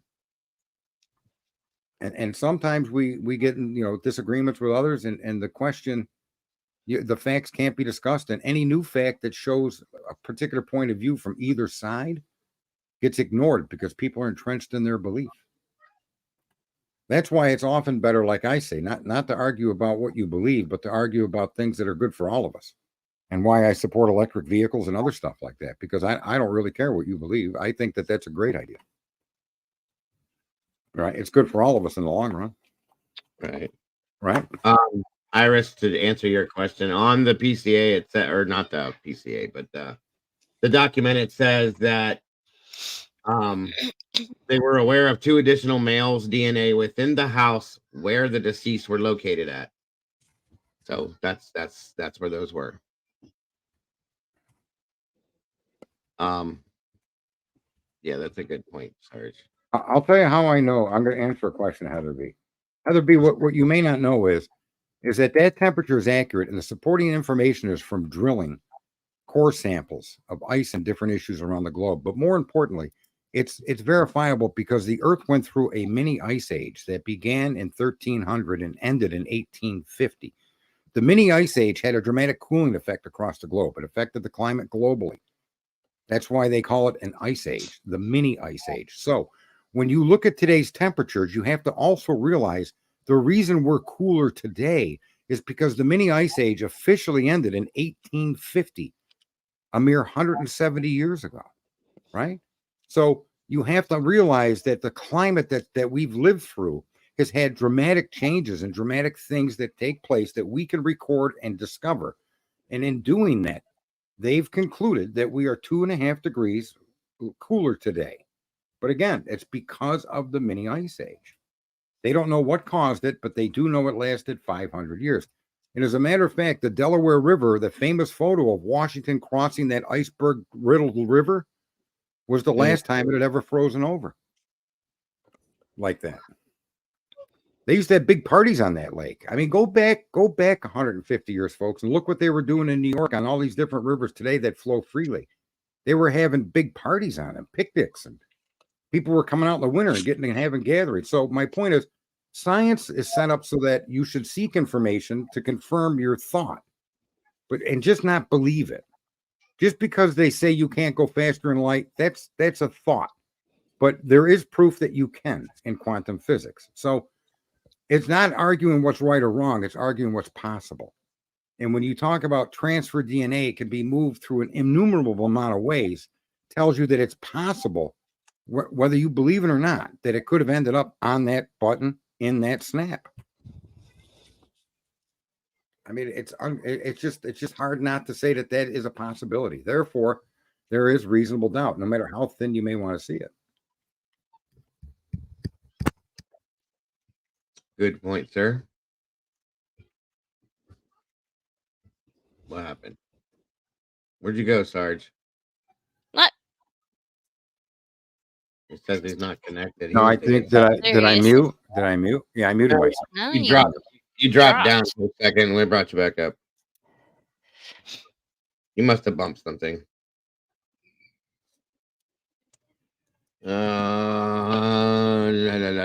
But if you look at Taylor's argument, she isn't even questioning the science behind the DNA. She's questioning its efficacy of how the IgG was obtained. Well, that's what the big issue is with, in a sense, I believe. How did they? Because that's the legal side of things, is what basically everybody's saying. What'd you say, Cletus? She's not going to question the science behind it yet. Right. No, it's a good point. They're going to go. That's probably what she's saving that for, her all out. I have nothing left to handle this with situation. Like, if you notice, there's a pattern with Ann Taylor, right? You have to step back from it and look at the two things they have been forced to admit / not admit. Ann Taylor is not arguing that that could have been Brian's car on camera. She gave the alibi of he likes to drive around at night alone. She's also not arguing that publicly, right, that this was in fact not Brian's DNA. Does that make any sense, anyone? No, I know what you mean. So she is, in my opinion, I had my pizza sauce. I had my is that a napkin? You guys eat a lot of pizza, by the way. What are you guys doing over there, weirdos? And it's on my shirt. I made a mess. I was eating a piece of pizza and it's fucking everywhere. I don't feel good. I do not feel good today. I feel like I'm getting like a cold or some kind of funk. But anyway, so she is not arguing anything that the prosecution is bringing. She's not arguing that it could have been his car. She ain't even arguing that, that's probably his DNA on that knife sheath. You know what I mean? She's looking for a loophole to get him out based on that. Exactly. That's one thing, right? And that's the one thing about this. And I knew that. I thought that. I've worried about that because that's what makes me nervous with this. I thought she questioned that the car when they said that the FBI relied highly upon a video of a car going the wrong way at the wrong time. That's not what I'm saying. So what I'm saying is she is not. Help me explain this. You know, I don't. She's not trying to prove his innocence based on his innocence. She's trying to find a technicality to get him off on, which is what I'm saying. That worries me because if he is guilty and she gets him off on a technicality, then what the hell? You know what I'm saying? It's not a matter of a technicality, right? She's trying to fight she's fighting the PCA in terms of it being relevant to arrest him, and then I think she's trying to show that the prosecution has a pattern now of forcing his guilt. They got they got a PCA that I think most reasonable people would look at and say, well, I see why you would get a search warrant for this guy. I think there's more doubt about his guilt that comes from the PCA than there would be if they just said, we're going to use this to get a search warrant. I don't think anybody would have a problem with that. Then you look at the fact that they bypass his preliminary hearing and force a grand jury indictment. And it's like, yeah, I think she's got a lot of a fight to argue that they violated his rights, and they show that they're willing to do so. And there's an argument to be made there. Once she gets past that, then I think she's going to fight the validity of the evidence itself. Well, see, that's my question. Do you think she will, or do you think she'll settle for the fact that he was unlawfully arrested based on the Constitution and just leave it at that, get him off and walk away? Or do you think she's going to fight the fact that he's innocent in that? Well, if she wins, let's say she wins that the grand jury indictment was wrong, right? Yeah, right. And ultimately wins that they should have never arrested him, then that fight's over until they charge him again. Mm-hmm. So I personally don't think I don't think she's going to get the grand jury indictment overturned. I think this is all just it's gonna continue, and then once we get past January 26th, then I think she's going to start fighting the actual evidentiary value of what they have. Yeah, in my opinion, what happens on the 26th is just going to be paramount to the entire case, because especially knowing now that the judge himself has seen the IGG information, what happens on this next court date is going to speak a lot, if you will. Right. Gotcha. Good points, guys. These are good points. And that's what I'm saying. I hope that she is, if he's innocent, I hope she's able to find that and to prove that with what she's doing. You know, I hope it isn't just that he ends up getting off on some kind of a technicality. That's going to bother me forever if that's the case, guys. I'll let you know that. And at that point, I will never be able to say, in my mind, clearly, that I think Brian Koberger's innocent if that's what happens in that sense. So I hope to God she does fight that point. I don't see her fight as a fight on technicalities. I mean, okay, I'm using the wrong word. I don't mean technicality. I mean based on an unconstitutional arrest. Okay, that's not a technicality. That's a problem. I agree with you on that. And he should be, that should be dealt with wholeheartedly. Okay, but he also should be proven innocent based on the fact that he's innocent too, in my opinion. I can't just comfortably say if he gets, God bless America with this damn phone. I can't just comfortably say that I'd be okay with that if she gets it, gets that dealt with because he was unconstitutionally arrested. I want to know that he's innocent for real. That's what I'm saying. Yeah. Somebody sent me a message to follow up with some, what's her name? KV or something. The professor's name is Julie Ferguson. It's free. Follow her course through. I don't know what you're referring to at UCI. No, I'm not going to get into. I'm not going to get into discussion of climatology. I'm just going to get into a discussion of what I was saying is, and I want now. This is a good thing she brought it up. You can interpret known facts. You can eliminate or ignore known facts and come to a conclusion. That's one of the problems that science is going through now. That you can ignore absolutely repeatable, proven fact. Just ignore it from your equation. that doesn't make your equation accurate. It does make your equation, it does make your argument appear correct. But if you only give the facts that you want to give, like they're trying to do here with the Koberger, you have to believe he turned his phone off, not because it was witnessed, not because there's any evidence of such, but you have to believe their statement. And in a court of law, or even in science, it doesn't work that way. You don't have to believe anything. It's a repeatable, 100% repeatable fact, because all the evidence points there. And that's why I don't want to get involved. I only brought it up as an example that most people don't realize there was even a mini ice age, and most people have no idea it was warmer when the Romans were running around than it is now. And those are important facts that people should be aware of. Do with them what you will. Ignore them, throw them away, or attack them. I'm not telling you how to conclude this. I'm just saying those facts are facts most people have never heard of before. And they're relevant to the question of where we are today.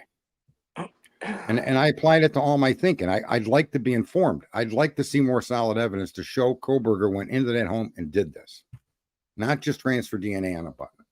Exactly. I absolutely, that's my point right there, folks. That is my point. So, yeah. Go ahead. If for whatever reason, I think the other thing too she's doing, so as part of these things, these filings have to be done because the defense is refusing to cooperate. And the judge, why isn't the judge came out and said absolutely not, motion denied? Why is he allowing this? And I suspect it's because he doesn't want to be put in that position, because then he'll be the one, and he's going to have to ultimately make that decision, right? And he may be providing a motive for appeal. I do agree. I mean, think about that. That would be the only thing that makes full sense on that to me. Imagine where he would be after the fact. You know what I mean? And that would leave him in a bad position. Right. Period.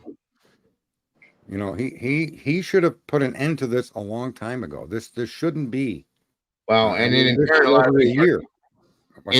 of people are going to blame that on the defense, because he did tell them, bring something to me for me to see this and do that, and they didn't, according to him. So it depends on how you look at it, that aspect as well. Still, judge only gave a portion of the IGD to the defense. Yeah, well, that's a whole other question that we had today, but we didn't get to touch on that really. It may be the portion she's interested in, for all we know. I mean, let's not just assume the worst. The portion that appears that they kept out of the identities of the people in the tree. That was part of it. Yeah, that was definitely part of the reason for it. But if that's part of the whole, and you didn't give her the whole, you did give her a partial IgG, right? Yeah, right. So for all we know, she got everything she wanted except the family tree, which is fine. The process, how they did it, who worked on it, what their education is, all the things she's been asking for. Maybe she got it. We just don't know. I'm going to guess that's what the number 11 was for. So I hope so. And I'm waiting to see if there's anything come Monday or Tuesday that gets filed on her behalf. I just feel the feeling there might be something.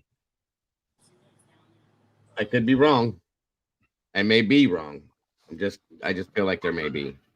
Well, what's on your pizza? Me? Yeah, what's on your pizza? Nothing now. It's gone. What was on your pizza? Oh, pepperoni. I have a thing for those Red Baron pizzas, but they got to be the thin and crispy ones. Those are good. With the pepperoni on it. Yeah. Actually, as far as frozen pizzas go, my favorite are those little Tony's pizzas, those little like personal sized ones. Yep, me too. I love those. I don't know what it is about. Something with the crust. You can actually, you could put that box and all in the oven and cook it, according to someone I dated. Jesus Christ. As long as you have the fire department on hand.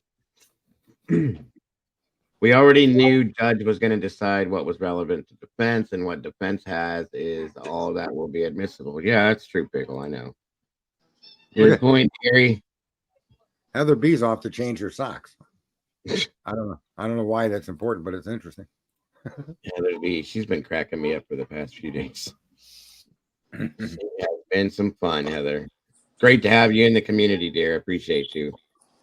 So does anybody else up here Riddler, SARS, Mama Bear, Clutus, I think he said Clutus, both of you together. Is there anything else you want to add to this?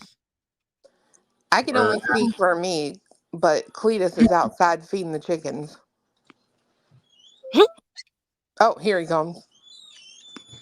How many chickens you got? You damn chicken feeder. We had like 40, and now we're down to how many you got out there? 20 something. 20 something. We don't even know. Are you guys eating them? No. Coyotes, foxes. We have a big barn they're in. They have their own little big house out there. We just eat the eggs. And we had 2 or one. We got 3 babies from them. One of them didn't make it. So they just keep reproducing. What happened to the other ones you had? You had 40, you said. What happened to the 13 that are gone? Oh, so we have 4 dogs, right, total, and 2 of them are big dogs, and we had made them and we built them an outside little pen that we could let them outside in, and the dogs dug under the pen. They got them chickens, which is fine. We had way too many. 13 different chickens it got? Roosters. All the roosters. All the roosters. Oh, wow. Those are the ones that fight back. That's why they were So they're the ones that make all that noise in the morning. If for any other reason than that, that's why the dog got them. So I was like, yeah, shut that shit up. It's for real. What you guys get all different colored eggs, or are they all the same? We get I have I think 1 Easter egger, and it'll give me green eggs, and then we get white, brown, blue, and green. Okay, yeah, that's what I figured. That's what we get around here too, with the ones that my neighbor has. We have one. They have one chicken down there that'll drop like multicolored eggs. It's kind of weird looking. Like they're almost like a tie-dye, weird looking, like a blue-green with a little hint of pink in them. I've never seen anything like that before. Yeah, that's what you call like an Easter egg or chicken, right? Okay. They taste great. That's a real thing. Yeah, it is. My neighbor has them. That's where I get all my eggs from. They give them to us. They have like 35 chickens, and they keep reproducing for whatever reason. And we get all the eggs we want, and we get duck eggs from them too. And those I'm not a fan of, but we get them all. William Tardy, they absolutely were not trying to play with the chickens. They wanted the chickens because they wanted to eat the chickens. They're how old are they? 3 and 4, right? The dogs. Yeah. 5 and 7. 5. Okay, I was off. 5 and 7. You didn't do your research, apparently. You don't celebrate birthdays for your pets? For chickens, No, the dogs. They're pets. The chickens aren't our pet. You know, okay, so I'm gonna sound very snobby right now, but their birthdays, both of the big old ones, the older dogs we have, they happen to fall on Valentine's Day, and quite honestly, I feel like that day should be about me and him. More me than him. All right, so the dog's birthday then could be February 1st because you're a human and they're a dog. You can make it whatever you want. I mean, they get toys and stuff on their birthday and Christmas and stuff, but what? Right. Why is that? What other animals do you got besides chickens? We have a bearded dragon, I think is what that thing's called. That's a big lizard. Yeah. That's the same thing that Chelsea Grimm had, right? Yep. What I thought. I don't know. Does your bearded dragon talk to you and tell you where you need to go? Hers did. Yeah. What? That's a scary situation. That's her story. Yeah. She was being told by this bearded dragon that she had to where she needs to go and how to get there and stuff like that. Chelsea Ever Grimm. find her, Dago? No, that's part of the reason why it's a little bit scary to me. Why don't they just ask the dragon? Hey, she's missing, right? A human being was taking direction from a lizard? this is what she stated. She's got some emotional issues. We come to find out. Oh, that's sad. Yeah. And that's sad. Yeah, This is all the girl that was supposed to go to New York or somewhere Yeah. up there She to was a supposed to go- wedding. Yes, and sir. she ended up going to Arizona, and they found her car out in the desert on the road. Some hunters found it, That's Yep. her. That's her. and they still Have they haven't found found her? her. No, we're No. still, and that's what's a little weird to me because if she's out in that area out there, she couldn't have got too far, even if something happened to her, without somebody finding something. I would imagine, unless she was taken somewhere else. That's what I'm kind of thinking, but I don't know. Like, it's come out most recently that she's got some emotional and possible, mental issues going on, which is Yeah.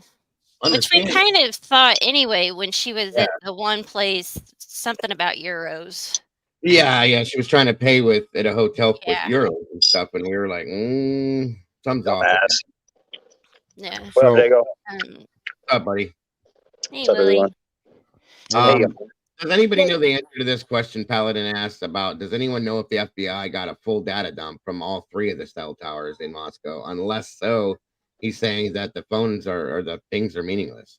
So the cell phone the downloads don't necessarily come from the towers, right? The towers connect all back to what's called a switch, which is just it's like Mayberry, right? The lady sitting there plugging things together, but it's all electronic. So regardless of however many cell towers he was pinging off of or registered on, it's all connected back to that switch. That's what they got the data dump from. and aren't there only one main solar or cell tower there, and then there's 2 smaller ones that are pointing in different areas? Well, there's one that would sort of be the central Moscow one, and it sits on one of the university buildings. If I'm not mistaken, it's on top of it. But there are 2 others that cover the area. Okay. Is there enough there to triangulate the signal?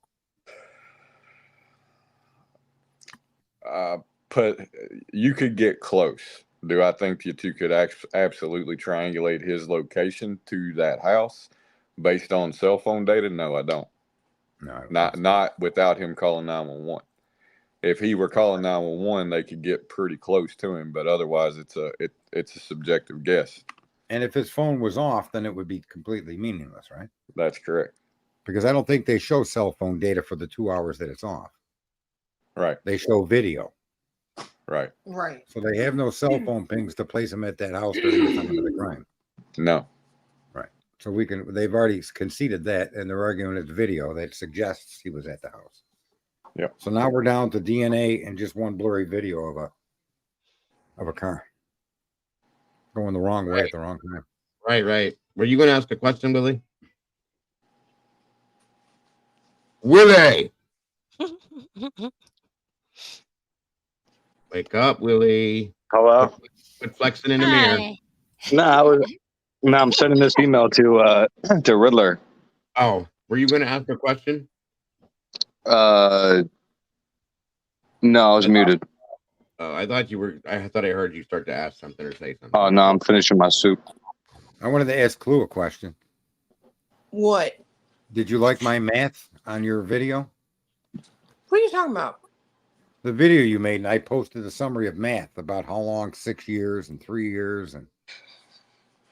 You know what the hell he's talking about right now? Probably a comment you haven't seen yeah, I yet. haven't seen that yet. No, you did. You said you liked it. I was glad you saw the comment.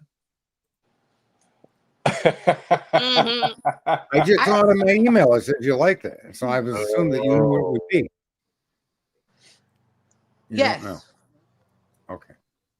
Remember, I said that was 6 years, and then paid down to only 3 years behind. I think that I don't know. I told you I don't feel good today. My head is in a freaking cloud. Oh, God. Rub some dirt on it. You know what, Willie?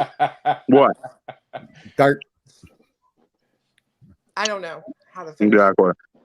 That fixes everything. Just rub some dirt on it, walk away. No comeback. How could there be no comeback? She really does not Doesn't feel feel good good because today. she didn't come back. Right. That. Yeah. What do I you had to hit her when think? she's down, man. Let me stop watching. I'm sorry. I was watching this video. This girl, she got arrested for leaving her boyfriend on the side of the road or something. I don't know. Anyway, what did he say? What'd you say, Sarge? He said, in reply to your comment, your head's in the clouds, he said, rub some dirt on it. And then you didn't have a comeback. Too late now. I'm telling you, like, I'm not with it today. Like, I feel like I'm getting sick, which I'm never sick. So it happens one time a winter. It's got to be coming. Or it could be because Dago had us all awake till freaking 2 a.m. in the morning. You guys all the damn time. It ain't always my fault. That would have been 3 a.m. my time. Aren't we snarky?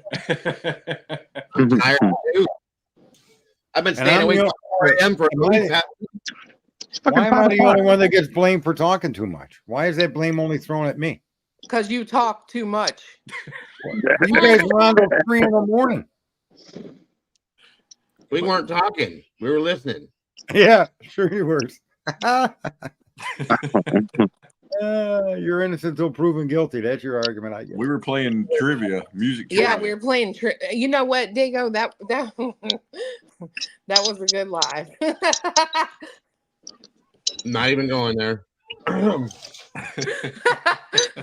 even going there. The beginning of it turned out good. It was interesting. I still want to know who the pink mask bandit was. Oh yeah, you missed it, Sarge. That was insane. This person just randomly appeared on screen, like a robber, a burglar looking person. Huh? And what'd they say? They didn't never say nothing. They just sat there bobbing their head to the music. Willie, are you gonna lick the bowl too? I got a what? Are you gonna lick the bowl too? Do it. What are you talking about? I can hear your spoon clank, clank, clank, clank, clank, clank, clank. Not getting more. That must be some good damn scoop shit. Leave the porcelain intact, right? Leave the china intact. What kind of this soup, bro? What is it? It's a Greek soup. Which one? What are you The red eating? soup. Okay. I'll send you the recipe. For real. What is he calling it? Red soup? Well, you're not gonna know. Well, honey. I know I know Greek food pretty good, so that's why I'm like. Yeah, there's too much, dude. Listen, I'll send you some baklava that'll fucking rock your socks, dude. Like, You know how to make galataborco? Alataburiko? Yes. You know what alataburiko is? Absolutely, bro. I told you my best friend for 41 years was Greek. I ate it all. Oh shit, dude. My dad would literally take a life for a piece of alataburiko. No, I can't make it, dude. I mean, there's only like a certain amount of like 70, 80-year-old women still alive that know how to make that correctly. Right. And my grandmother's one of them. And I'll send you some, bro. Willie, that's what I feel about my mom. Real. That age group right there is the only one that knows how to make it until we get a new generation across the pond. And how do you... I want everybody up here on the panel except for Willie, because I know he knows how to say it, but you know that little meat sandwich that they put lamb in and a sauce. I want each one of you guys to call it what you Cletus, there it is. Call it what you call it. Oh God. Is anybody gonna say it? Everybody else calls them gyros. Gyro. Oh, gyro. Not even a gyro. It's called a pita. What is it? How do you say that? In Greek, it's called a pita. It's not, and that doesn't mean pita bread. A pita is like what you guys say, a gyro. Right. Gyro, pita, feta with can't stand people because I was told the right way. I was slapping me. Feta. People are like, it's got feta cheese in it. No, it's feta. I've never called that a gyro. A gyro. I call it a gyro. Gyro. Yeah, that's something I've Willie, never called. I just had grape leaves, tabbouleh, and kibbe and hummus. Ooh, there you go. Sandwich out of it. People need to eat more steak and less of that nonsense. Souvlaki, yes. Souvlaki, yeah. I love that stuff. I just can't believe you know what alataburiko is, dude. I should have added hamburger to my pizza. Yes, I know all that stuff. She could make. Angie could cook pizza. Smart ass. What? That's not. You don't eat beef on pizza? No. Are you beef pizza? Man, fun. No, I do in my lasagna and stuff, but not on pizza. Y'all crazy. You need to try it. I'm trying to tell you. Hamburger on pizza? Yes. What? I've Yes. had a bacon cheeseburger pizza that had ground beef on We're it. not eating My pizza. favorite, so like my favorite pizza is hamburger, ham, and bacon. It is so good. Jesus Oh. Christ. That sounds good. That would be I like good. sausage. People in Italy pepperoni, would smack you. onions, and green peppers. Sometimes mushrooms. I don't give a damn. I don't eat to impress Italians. I eat to fucking impress myself. So let's bring it. You're just saying. slaughtering Italian cuisine in the process. Congratulations. Exactly. It's just Hamburg. Murderer. Hamburger helper on your pizza. Oh, look. Everybody in the comments is like, yeah, that's great. Yeah. Tastes Yeah. Okay. fucking great. Okay. There's like one person that said yes. I counted 2. Oh yeah, exactly. I like pizza, but not Hamburg on pizza. But they said the word Hamburg wrong. How do Italians feel about pineapple on pizza? Now that I can get on board with. No, What the absolutely hell? not. Do that? What's the matter with you? No. I don't know why, but only from Pizza Hut. There's something wrong with you I've putting never pineapple on tried your it. pizza. But I got to I've be never had wrecked. You know what I mean? It's good with ham. I don't. I think pineapple goes appropriately with ham. But They're not talking Something about about Hawaiian. the sweet and the salty, I guess. Mhm. What's like people eat chocolate covered bacon? Like What? Yes, The hell? that's a thing. They dip the bacon bacon hides strip the in flavor of chocolate. everything. I literally think you could wrap dog shit in bacon and not taste the shit. Yep. Try it. And I'm a bacon lover. I really enjoy bacon, but it covers everything. You ever had water chestnuts wrapped with bacon? No. No. Oh my god, that's so good. So Do you good. do you bake them or anything, or you just put them right out the can? No, you wrap them in like raw bacon, put a toothpick through it, stick it in the oven and bake it. It's fucking, sorry for the language. Water chestnuts. Amazing. The So let crunch, me ask you, Dago, I'm right curious about this. Do they soften when you bake them or no? no, they crust I didn't think so. the water chestnuts. That's what's good about them is their texture, and it's got like a nutty, Yeah. almost flavor with the bacon. It just goes perfect together. It's a really good hors d'oeuvre. Oh my gosh, Sarge. Yeah. I so wish you would have been here last night. We finally got Dago to admit he had 3 man crushes. Man crushes? What the hell are you talking about? Uh-oh. I don't want to know the names. Okay. Hey, Whoever- what did you do? Yeah. We're no, done. We're done, Clue. We're done. We're done. Why? I knew his thing for Willie, but I don't You want to know hear of anything else. all people, you know of all people to say that to, that he's going to take that and run a fucking marathon with it. I mean, Me? I'm just, they were your words. Listen, they go through snow, they go through rain, but they never go through men. Who's they?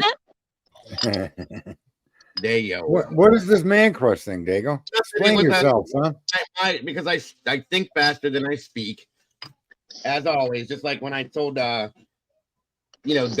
ding dong over there that I don't have a neck because I'm on steroids. I was talking faster than I could think. Okay. I spoke too soon. What I was trying to say is I had these crushes on certain people when I was younger and up till now, and I just threw out man crush for whatever reason. I don't know why. Well, you outed yourself. Don't be ashamed. Although Clue's the one that confirmed it, apparently. Where'd she go? Did you boot her? Of course she did. Yeah, he kicked me out. Did y'all see that? You booted her for exposing you. She knows I did not do that. She's lying to you guys. She did it herself. Clue, I'm on your side on this one. I really have no idea. That was crazy because he was like, "We're done," and then all of a sudden there was not. no noise. I was like, "Oh, okay." It was like he meant that shit for real. No, I don't know. I don't know what happened. It wasn't me. Yeah, I was just speaking faster than I could think, and it came out that way. And I'm like, as soon as I said it, though, I was like, Yeah. that's coming back. That's coming You're back. notorious for that. So Oh, who yeah. are these? Who are these? But you said 3. You were very specific. It's like that PCA that says stuff and ain't saying. What were they? They were. Oh, God. Jennifer Love Hewitt, Yes, Jamie that's Lee Curtis, I was gonna say Jamie Lee Curtis is the number 1, I think. Something other. something that started with Christy Canyon. yeah. Yeah. Somebody asked me about some DNA. I have a question. If you can't trust DNA to convict correctly, do you think it can clear an innocent man to be trusted? I think on a case-by-case basis, both can be correctly done. You go into a crime scene and the guy left his semen behind. I mean, come on. But when you're talking the situation we're discussing, which is a real life thing with Kohberger, then there's room for error here, and there's room for an explanation outside of him being the only possible person to commit the crime. Right? That's the point I'm making. So I'm not disputing it as being Kohberger's. I'll take that as a fact and not have an issue with it. However, its presence in that crime scene, all by itself, does not tell me he committed the crime. No. And that's where I stand, Regina. So whether no matter how you look at it, a single source microscopic particle of DNA doesn't tell me he did anything. Now, video of him going in the house, or witnesses, or photographs, or other evidence of his left behind, or DNA of the victims in his possession somewhere, that unbeknownst to him, in his car, under the car seat, in the vent, a hair from the dog, something else connecting him to that crime scene. Stalking electronically, which has been ruled out. There's been the defense has stated there's no connection between Kohberger and the victims, electronically or otherwise. So his connection to the victims has been ruled out. And I've never seen a crime to this point where you watch these crime shows where something like this happens more often, 99% of the time or more. The victim is been taken down by somebody within their circle. And that's a common known fact when it comes to murder. You're more likely to be known by someone you know or an affiliate of this circle than you are a random stranger. And you know what? Christy Gonsalves said that herself in the very beginning, that she believed that it was somebody that they knew that was in that circle of people. So, right. Dylan. So I think a good question for you, Regina, is knowing that there's no victim DNA associated with Mr. Kohberger, knowing that there's no electronic connection between him and the victims or otherwise, does that give you a reason to question the evidence that remains? Because their whole case is built on this violent stalker that did this crime and zoomed away in a car. Right? So to me, that those facts contradict the story they're trying to sell. That's why I have an issue with the case. I want some, Leslie. Willie, I just thought of something. I'm glad you're here. Hold on a minute. Peter. All right. Somebody had asked a question earlier, Willie, and you may not know this, and that's okay. Just based on what you might know from other people and stuff, but like the dynamic in the Kohberger family between them, between the family members, the sisters, the parents, and all that. Do you know anything about that, or have you heard? And I know third person, verbiage. You mean like currently what's going on? Well, like in general, like from the past up till now, like how they all got along, what the relationship. Well, that's what I had said before. Is his mom worked at the school, so like she saw Brian all the time, and that's why when people said Brian was Brian wasn't able to be a troublemaker. His mother worked at the school, and from what Micah told me, his dad had worked at the school. Now I never saw his dad anywhere. He was a night janitor. That's probably why you didn't see him, because he was there at nights. Okay, yeah. So both of his parents worked for the school. Right. Do you know anything about the relationships between? And like I said, you may not. Based on anything you've heard, relationships between his sisters and him, or the sisters and other family members and him, or whatever. No, I don't know. I don't know much about the sisters, but the sisters are more around Rich. Remember Rich Pasqua? Yeah. Right. So the sisters are more around Rich's age. That's why Rich said that his girlfriend is the one that graduated with Brian. So I can ask Rich about like Brian's sisters. Yeah. I'm it's just a curiosity question. People were wondering about like the family dynamic, and if they all were a tight family, if they got along well, things like that. So from what I saw, like because he would like leave with his mom like at the end of the day, you know what I mean? So like, I never saw him fighting with his mother in the hallway or anything, of that nature. Sure. But again, I don't know what happens when they leave school grounds. So, Yeah. Gotcha. Just a And question. he gets along with his father well enough for him to fly out and ride back with him. Yeah, well, Mike told me that, because they would smoke or do drugs or whatever the hell they were doing in 12 or 13. And he said that Brian's dad would like buy him pizza all the time and like, goof around with them and shit like that. So he wasn't, like Mike told me, he wasn't like a weird dude who you like never saw or who was out doing shady shit. He told me his dad was always like communicating with them and, just kind of that regular. Yeah, well, whatever. you could sum that up from a guy that had a drug issue and then came bounced back and got to where he got. So, and he's still close to his family, which probably had, my suspicion would be he probably had a mother and father that were interested enough in helping him through it. But to me, like, because I mean, my dad, I'm assuming my dad loves me, but I know my dad would not drive all the way across the country to pick me up just because I'm afraid to fly. He'd be like, "Yo, fly back, pussy." Like he's not gonna drive across the country because I'm afraid to fly. So that shows me that his dad, it goes above and beyond for him.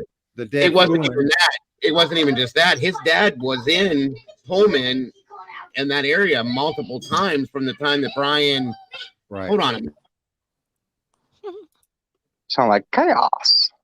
His dad was in that area multiple times from the time he got there until this all ended. So, I'm gonna guess that they were close and that his dad was there for different things that were going on. I don't know.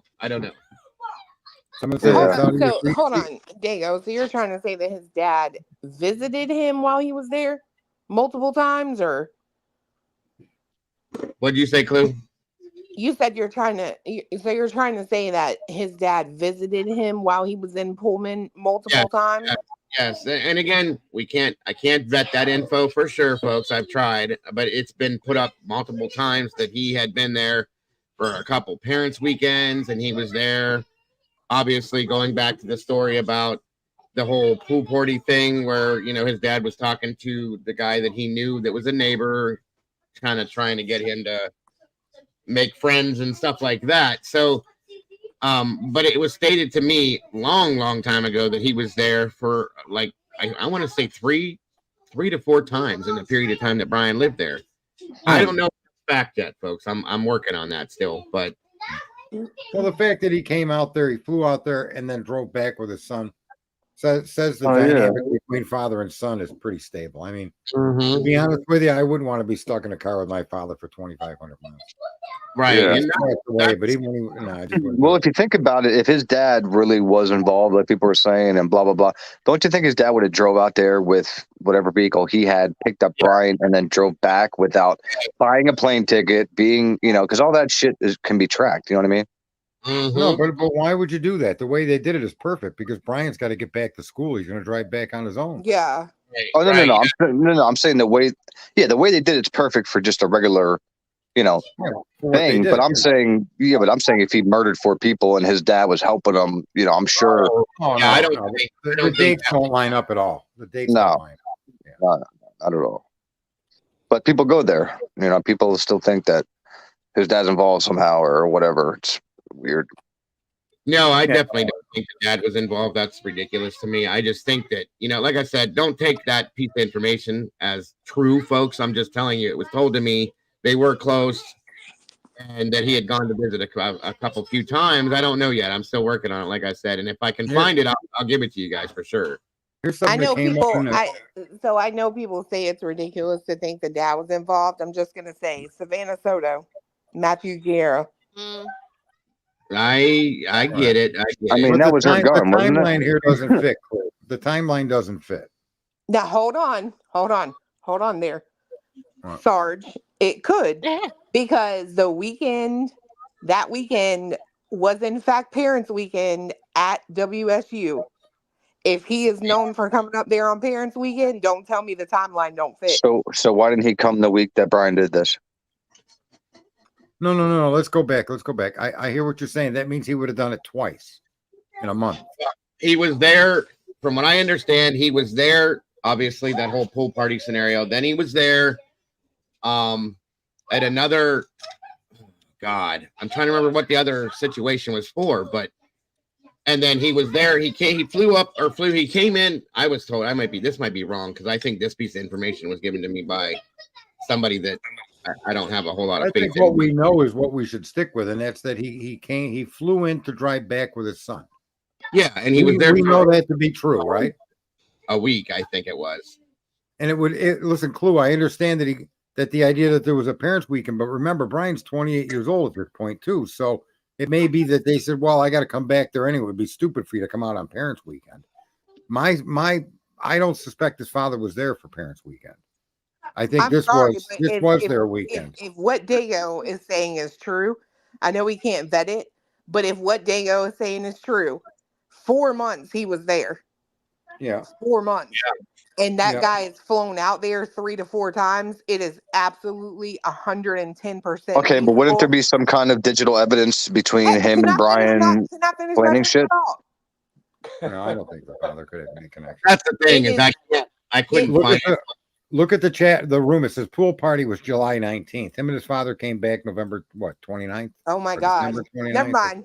I'll talk about it on my channel. I'm telling y'all don't want to hear it, but I get it. But I'm telling you, if he's been there 3 to 4 times in 4 months, don't tell me for 5 seconds that it's not feasible that he would go back out there for parents' weekend and come back a month later to drive back with him. That's crazy to assume he would not do that if he's been there that much in that time span. Do you remember, Mama Bear, where we heard that at? It was way early on in the case. But see, so listen, I just saw Caroline's comment, feasible but not practical.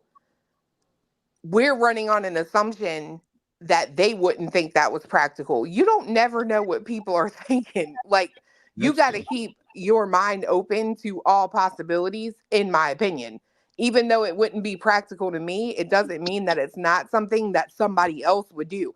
In my opinion, it's not practical to help my son clean up a murder he just made. But guess what?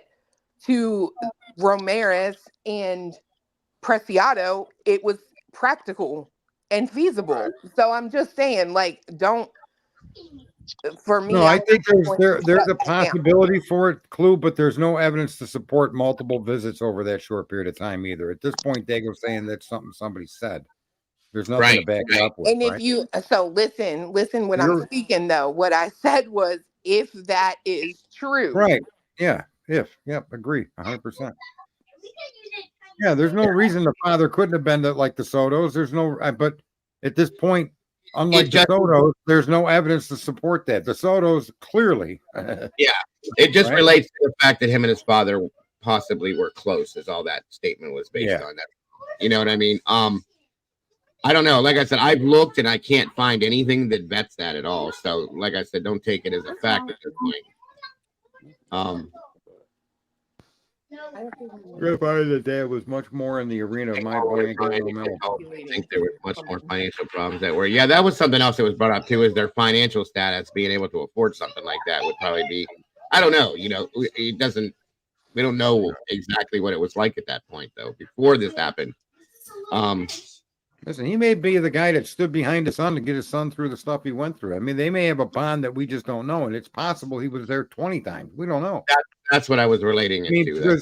Because even flying in to drive all the way back is quite I mean, I don't know anybody that's recovered from addiction, but that's quite a step for a parent. That's a commitment to your kid to do it, to an act like that. Could he have been there during this time? Of course he could have.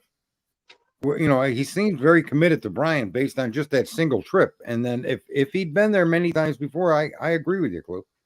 It'd be interesting to see if that's actually true. I just, from what I've seen, I don't see anything connecting him to that location prior to the trip home. Right? They talked about Koberger getting a doctor's appointment, Koberger going to work, nobody's ever said anything about Koberger hanging out with his dad around that period of time. The pool party, yeah, but who knows? Right, and that's we don't know anything about most anything. That's true. Yeah, his father could be involved. His father could have done it. His father could have been the one that left the knife sheath behind for him. You know. Dago, do we ever find out why his parents were summoned to a grand jury in Pennsylvania? Oh, Yeah, I think it was because of that other case they were trying to pin on Brian. That lady that they found dead in PA. Oh God, you guys What is remember? that lady's name? Yeah, I It starts can't with a think. D, doesn't it? Diana? Yeah, yeah, yes, yeah, yeah. it sounds Weren't they right. witnesses? Weren't they witnesses? Well, they tried. Yeah, they had some kind of a witness situation going on. They were trying to say that it for a while there that they believed Brian could have been responsible for that possibly, and then it was just completely debunked when they. Well, the media was pushing he could have been responsible for it. We don't know why they were pushing. Right. Of Because course I they think were. the cops, I Dana think the cops, Smithers? Was it the Dana Smithers? police, yeah, Dina Smithers, that's it. The police came out and said Yeah. it was unrelated. Yep. But Right. I will say this: if unless I'm mistaken, they haven't. Nobody has truly come out and said definitively why they were called in for that grand jury. Correct. I know it was put out in the media. Definitively, no, you're right. Yeah, and that's And one of we the all problems with that, right? Is it's again going off of what's been put out in the media. that's And it, right? It's really Yeah. hard. Yeah. Now, Dago, do you remember why I told you Brian stopped doing drugs? Yes, I do. Okay. Yeah, his best friend overdosed from heroin. Right, right. And his name was Jeremy Saba, and like I said, my dad coached him when he was very, very young. I grew up with the kid, and he we were drinking, smoking, all that. But then, like I said, man, when those drugs hit up there, I'm telling you, everybody got into it. And I didn't know that him and Brian were as close as what Mike had told me. But yeah, when Saba overdosed, Mike told me like Brian just completely shut down and stopped everything, stopped dealing with everybody, and went and I guess trying to get his PhD. So his best friend dying was I guess nail in the coffin for him to stop. Yeah, right. Well, could that have also been, not to play devil's advocate in some senses, I guess you could say, but could that have also been a switch flipper for him, possibly? I don't know. You know what I'm saying? Like something that caused him to go into a mental breakdown that changed something in his mind, maybe? Yeah, I don't know. Mike said that Brian just didn't take it well. Everybody hit the bottom. Everybody's bottom is different. That may have been his, Yeah. Right. So I don't know. Not everyone relapses either. There is truth to that there, Victoria. And that's like, see, I can see Brian Koberger as being somebody that is very headstrong. Okay. And when he chooses to be or do something, that's who it is. That's what it is. He's going to make it happen, whether one way or another. You know what I'm saying? Mm-hmm. Like with his education and stuff like that. I just don't see him being somebody that starts something. Can you see if you can maybe find that obituary? I wonder if that's on the internet. I thought I did once. What's the name again? Jeremy Saba, Saba. I came across the streamer today that I hadn't seen before, going over the Linda Lane footage, and all I can think when I see that footage is, what if that turns out to be the DoorDash driver, not the killer? In other words, if that car moving around at that time, it looked like somebody lost, right? You know what? I watched the video. Weird. I watched a video this morning about that. It was the Linda Lane stuff between 2 and 3 a.m. Yep. And, right. Yeah. And they showed, it made me think for a minute, because at 2:40, something like that, you hear a dog barking from a distance, and then at 2:40, I think, or no, it's 2:38, you hear a dog or 2:04, you hear a dog barking in the distance, and then around 2:38 to 2:40, you hear a couple screams that were distance away from the camera. They weren't right there. And I was just like, that's interesting, because they weren't anything that I hear right by that camera. I don't believe it has anything to do with that. That's just me. Well, that's what I was going to say, Dago, because Lana was out there this morning, and she walked up those stairs that led down to that road in between the Queen Road Apartments and the King Road house. But she was walking up those stairs, and the minute she got to the top of those stairs, you hear a dog barking in the apartment she's beside of.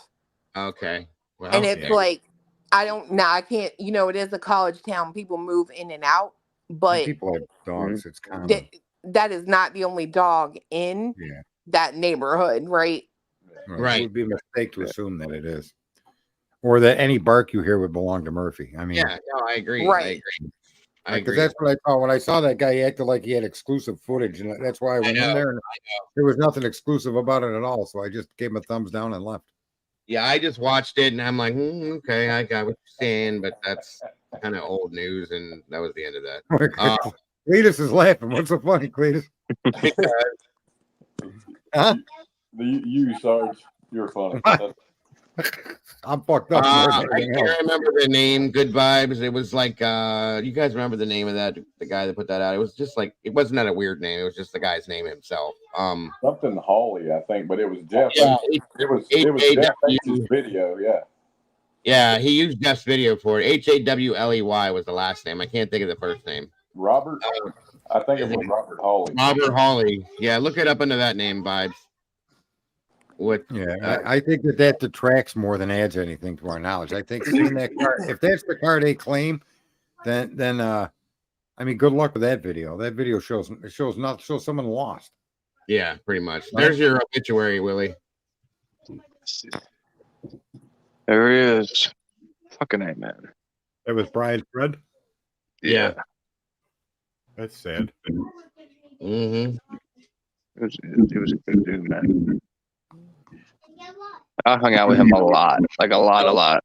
His mother was my first grade teacher, and dude, her name is, well, I call her Miss Saba, but dude, she is the nicest woman on this earth. Like, oh, when this happened, I just couldn't imagine what his mother was feeling. Oh man, dude, it's so terrible. It's terrible when you know these people when before they were even touching this shit, So this happened in 2021 that he passed away.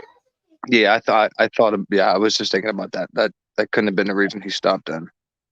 Because he stopped in 2012 or 2013, Mike said. So yeah, that wouldn't make any sense. I mean Saba kept at it for what? Damn that third party information. 8 more years. Yeah, right. Yeah.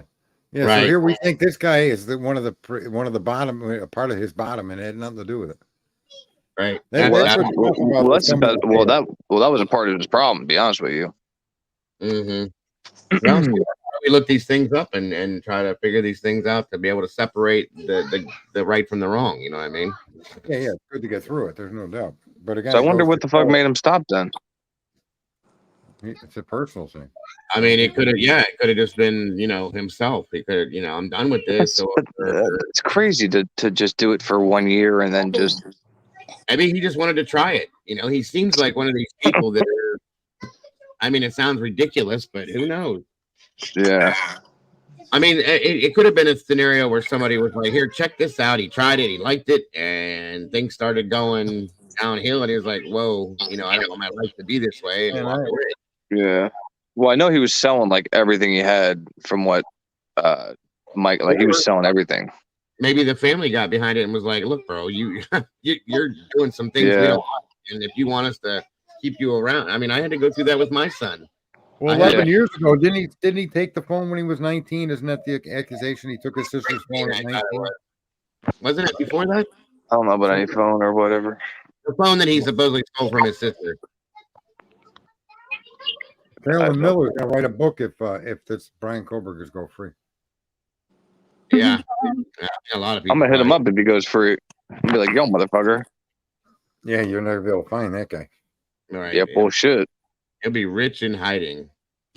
I'll find him. Movies, everything. And the worst, really, the victim of all of this are the victims. And if this is a case where they have the wrong man or they didn't do their due diligence and we'll never know who it is, that makes the tragedy 1,000 times worse. Yeah. I can't even, you don't know how to sympathize for parents that have to accept if something like that happens. How do you accept that? You know, now you got to be mad at every single cop and lawyer you ever passed the rest of your. I mean, how do you deal with that? The rush to judgment. It just makes sense. Yeah, you know what? I was just thinking about that. Phantasmic's right. That there was a talk about a female friend that overdosed. Willie, do you know about that? Ashley Flugel. It might be. Maybe that was. Yeah, she died too. Maybe that was the point. I'm telling you, this is why I can't keep track of the year when, and because there's so many people, dude. Like so many. What is her name? Ashley Flugel. How do you spell her last name? I believe it's FLUGEL or LUEGEL. One of those. I can look it up real quick. I'm sure she might still have her. I don't know if her family kept their Facebook page on. Oh shit! Okay, that came up quick. Damn. You find it? This might be more realistic because of the year, 2018. 18. Is that her right there? Is there a picture of her? I don't see one. She had a bigger nose. She was 23. What did I just say? 23. She was younger, right? Because she was friends with my sister. When was she born? She was from Effort, passed away May 23rd at home, born in East Stroudsburg on September 11th of 94, daughter of George and Donna. Graduated from Pleasant Valley High. I know somebody that went there. Sure. Is that where you went? Yeah. You went to high school? Yeah. I know somebody that went there. Who? Way older. Well, that's where Brian went, dude. I didn't realize that. Yeah, she used to hang out with my sister a lot before she got into this shit, and then I heard she passed. I was like, Jesus Christ. Yeah, this stuff takes everybody, man. It's bad. It's just as bad as cancer, in my opinion. Yeah. Like, and if it's not like the people I graduated with, it's one of their parents or one of their family. I mean, it's somebody. It's affected at least one person's family up there. Everybody. It's crazy, dude. Right. Absolutely.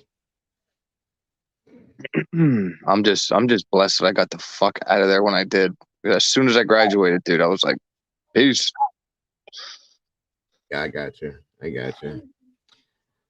All right, guys, we've been live 4 hours, and I think it's time to bring it down because I'm missing a football game. That's not the only reason why. I would miss that for you guys. I'm just saying. Dude, this is some bullshit. They postponed the Bills game. Yeah, Bills and Steelers. Was that because of weather? Yeah. I thought that was tomorrow anyway. No, it's supposed to be Monday today. night. It's tomorrow at 1 o'clock, wasn't it? Sunday at 1. They're going to have it Monday at 1. I think. I thought. Yeah, well, whatever. They postponed it, but my Finns have to play in negative 40-degree weather tonight. It's a crock of shit. Yeah, they're definitely not used to that kind of playing. Nobody is. State of New York is run by a dictator. It's a safety hazard. The governor got involved with that. Yeah, that's ridiculous. Yeah. Well, guys, seriously, everybody up here, thank you for joining me as we covered the new documents and the IGG. Hopefully something else comes out that explains some more about all this. I appreciate everybody's being realistic and commonsensical and all that in the chat and everything. You got to stay that way with this stuff, or it just goes way too far to the left. Mental issues, Iris. What are you talking about? All right, man. Blue and Cletus. Everybody. Really, I see y'all got a new football coach. Who? Alabama. Yeah, I don't know how to feel about it. It's a guy from Washington. Has he got a banjo on his knee? What's his name? Oh, if you wouldn't have, I can't remember. It's Washington's coach. It's the Huskies. The guy from the Huskies. He's a good coach. Nobody. Nobody's gonna replace Nick Saban. I'm sorry. Yeah, I don't care who they hired. No one that mattered. When Nick Saban was coaching at Michigan State, and they had a little bit of talent, but still going to the Rose Bowl, that's when I said he was the best coach in America. I agree with you. And I'm a big Steve Spurrier fan. I even love Bobby Bowden, even though that's our arch enemies. Those two guys are great, but the Saban guy's even better. Well, he said he's going to stay on campus, so hopefully he's still involved a little bit here and there. I think we learned Bill Belichick's big secret. Yeah, Tom Brady. Yeah. That's a fact. Yeah. Well, he was smart enough to keep 4 quarterbacks on his list, which most NFL teams only keep 2, maybe 3. Right. And Brady always said, if I ever get on that field, nobody else will. Right. But it was that relationship that propelled that team. What is this, Clue? And that ended in sort of that team. Yeah, I hope the Steelers beat the Bills. Screw the Bills. And that's kind of when Brady went to Tampa Bay, he was making that point. What is this all about on my channel on my computer in my home? This Go Steelers? Yeah. You? Steelers. So what? Dude, listen, you guys rather play the Steelers than the Bills. So I'm sorry. I went like you literally cheer for a team that I didn't even know was recognized by the NFL anymore. Actually, they have a better record than your team, so you should recognize the Browns. Cletus, Sir. Put this woman in the hospital or something. She's feeling good. I don't know if she bumped her head or what, but dang, Alma. Put her on one of them ventilators that worked so well a couple of years ago. But I tell you what, it's good to see Flacco or Flaco, however you want to say it. Flacco, dude. Flacco out there quarterback, and I mean he's been up there for years. And yeah. To revive this team, the Browns. This dude, I'm still blown away by this. This dude was at home like Ubering and being a babysitter and doing this, and they call him and he's there, and boom, he's playing like he's been playing forever. Yeah, it took him 20 years to come around. Maybe I should go try out, and then hopefully I'm good in 20 years. Well, you never know. Your moment is there. It's there for a lot of things, be it success or the end. That's right. Being at the right place at the right time. Say good night to the Riddler, to the mama bear. Go after yourself, Willie. Go after yourself, Dago. Take care of yourself, Cletus. Duck when Clue swings. That's my advice. Make sure do it right too, please. All right, y'all. Riddler, check your email so we can figure out what the fuck's going on. All right, I'll send you my phone number too. We'll talk. I already read it. We'll talk. All right, brother. What's the matter? God bless everyone. The most confusing thing in the world, Dago. Anyway, you guys have a great night. You too, buddy. Bye. I'll talk to you soon. All right, guys. See you, chat. I mean, I still love you, Clue. Even though you're a Squealers fan, it's okay. And Cletus, when I grow up, I want to be just like you. You got the smartest woman in the world. Well, he said that out of fear.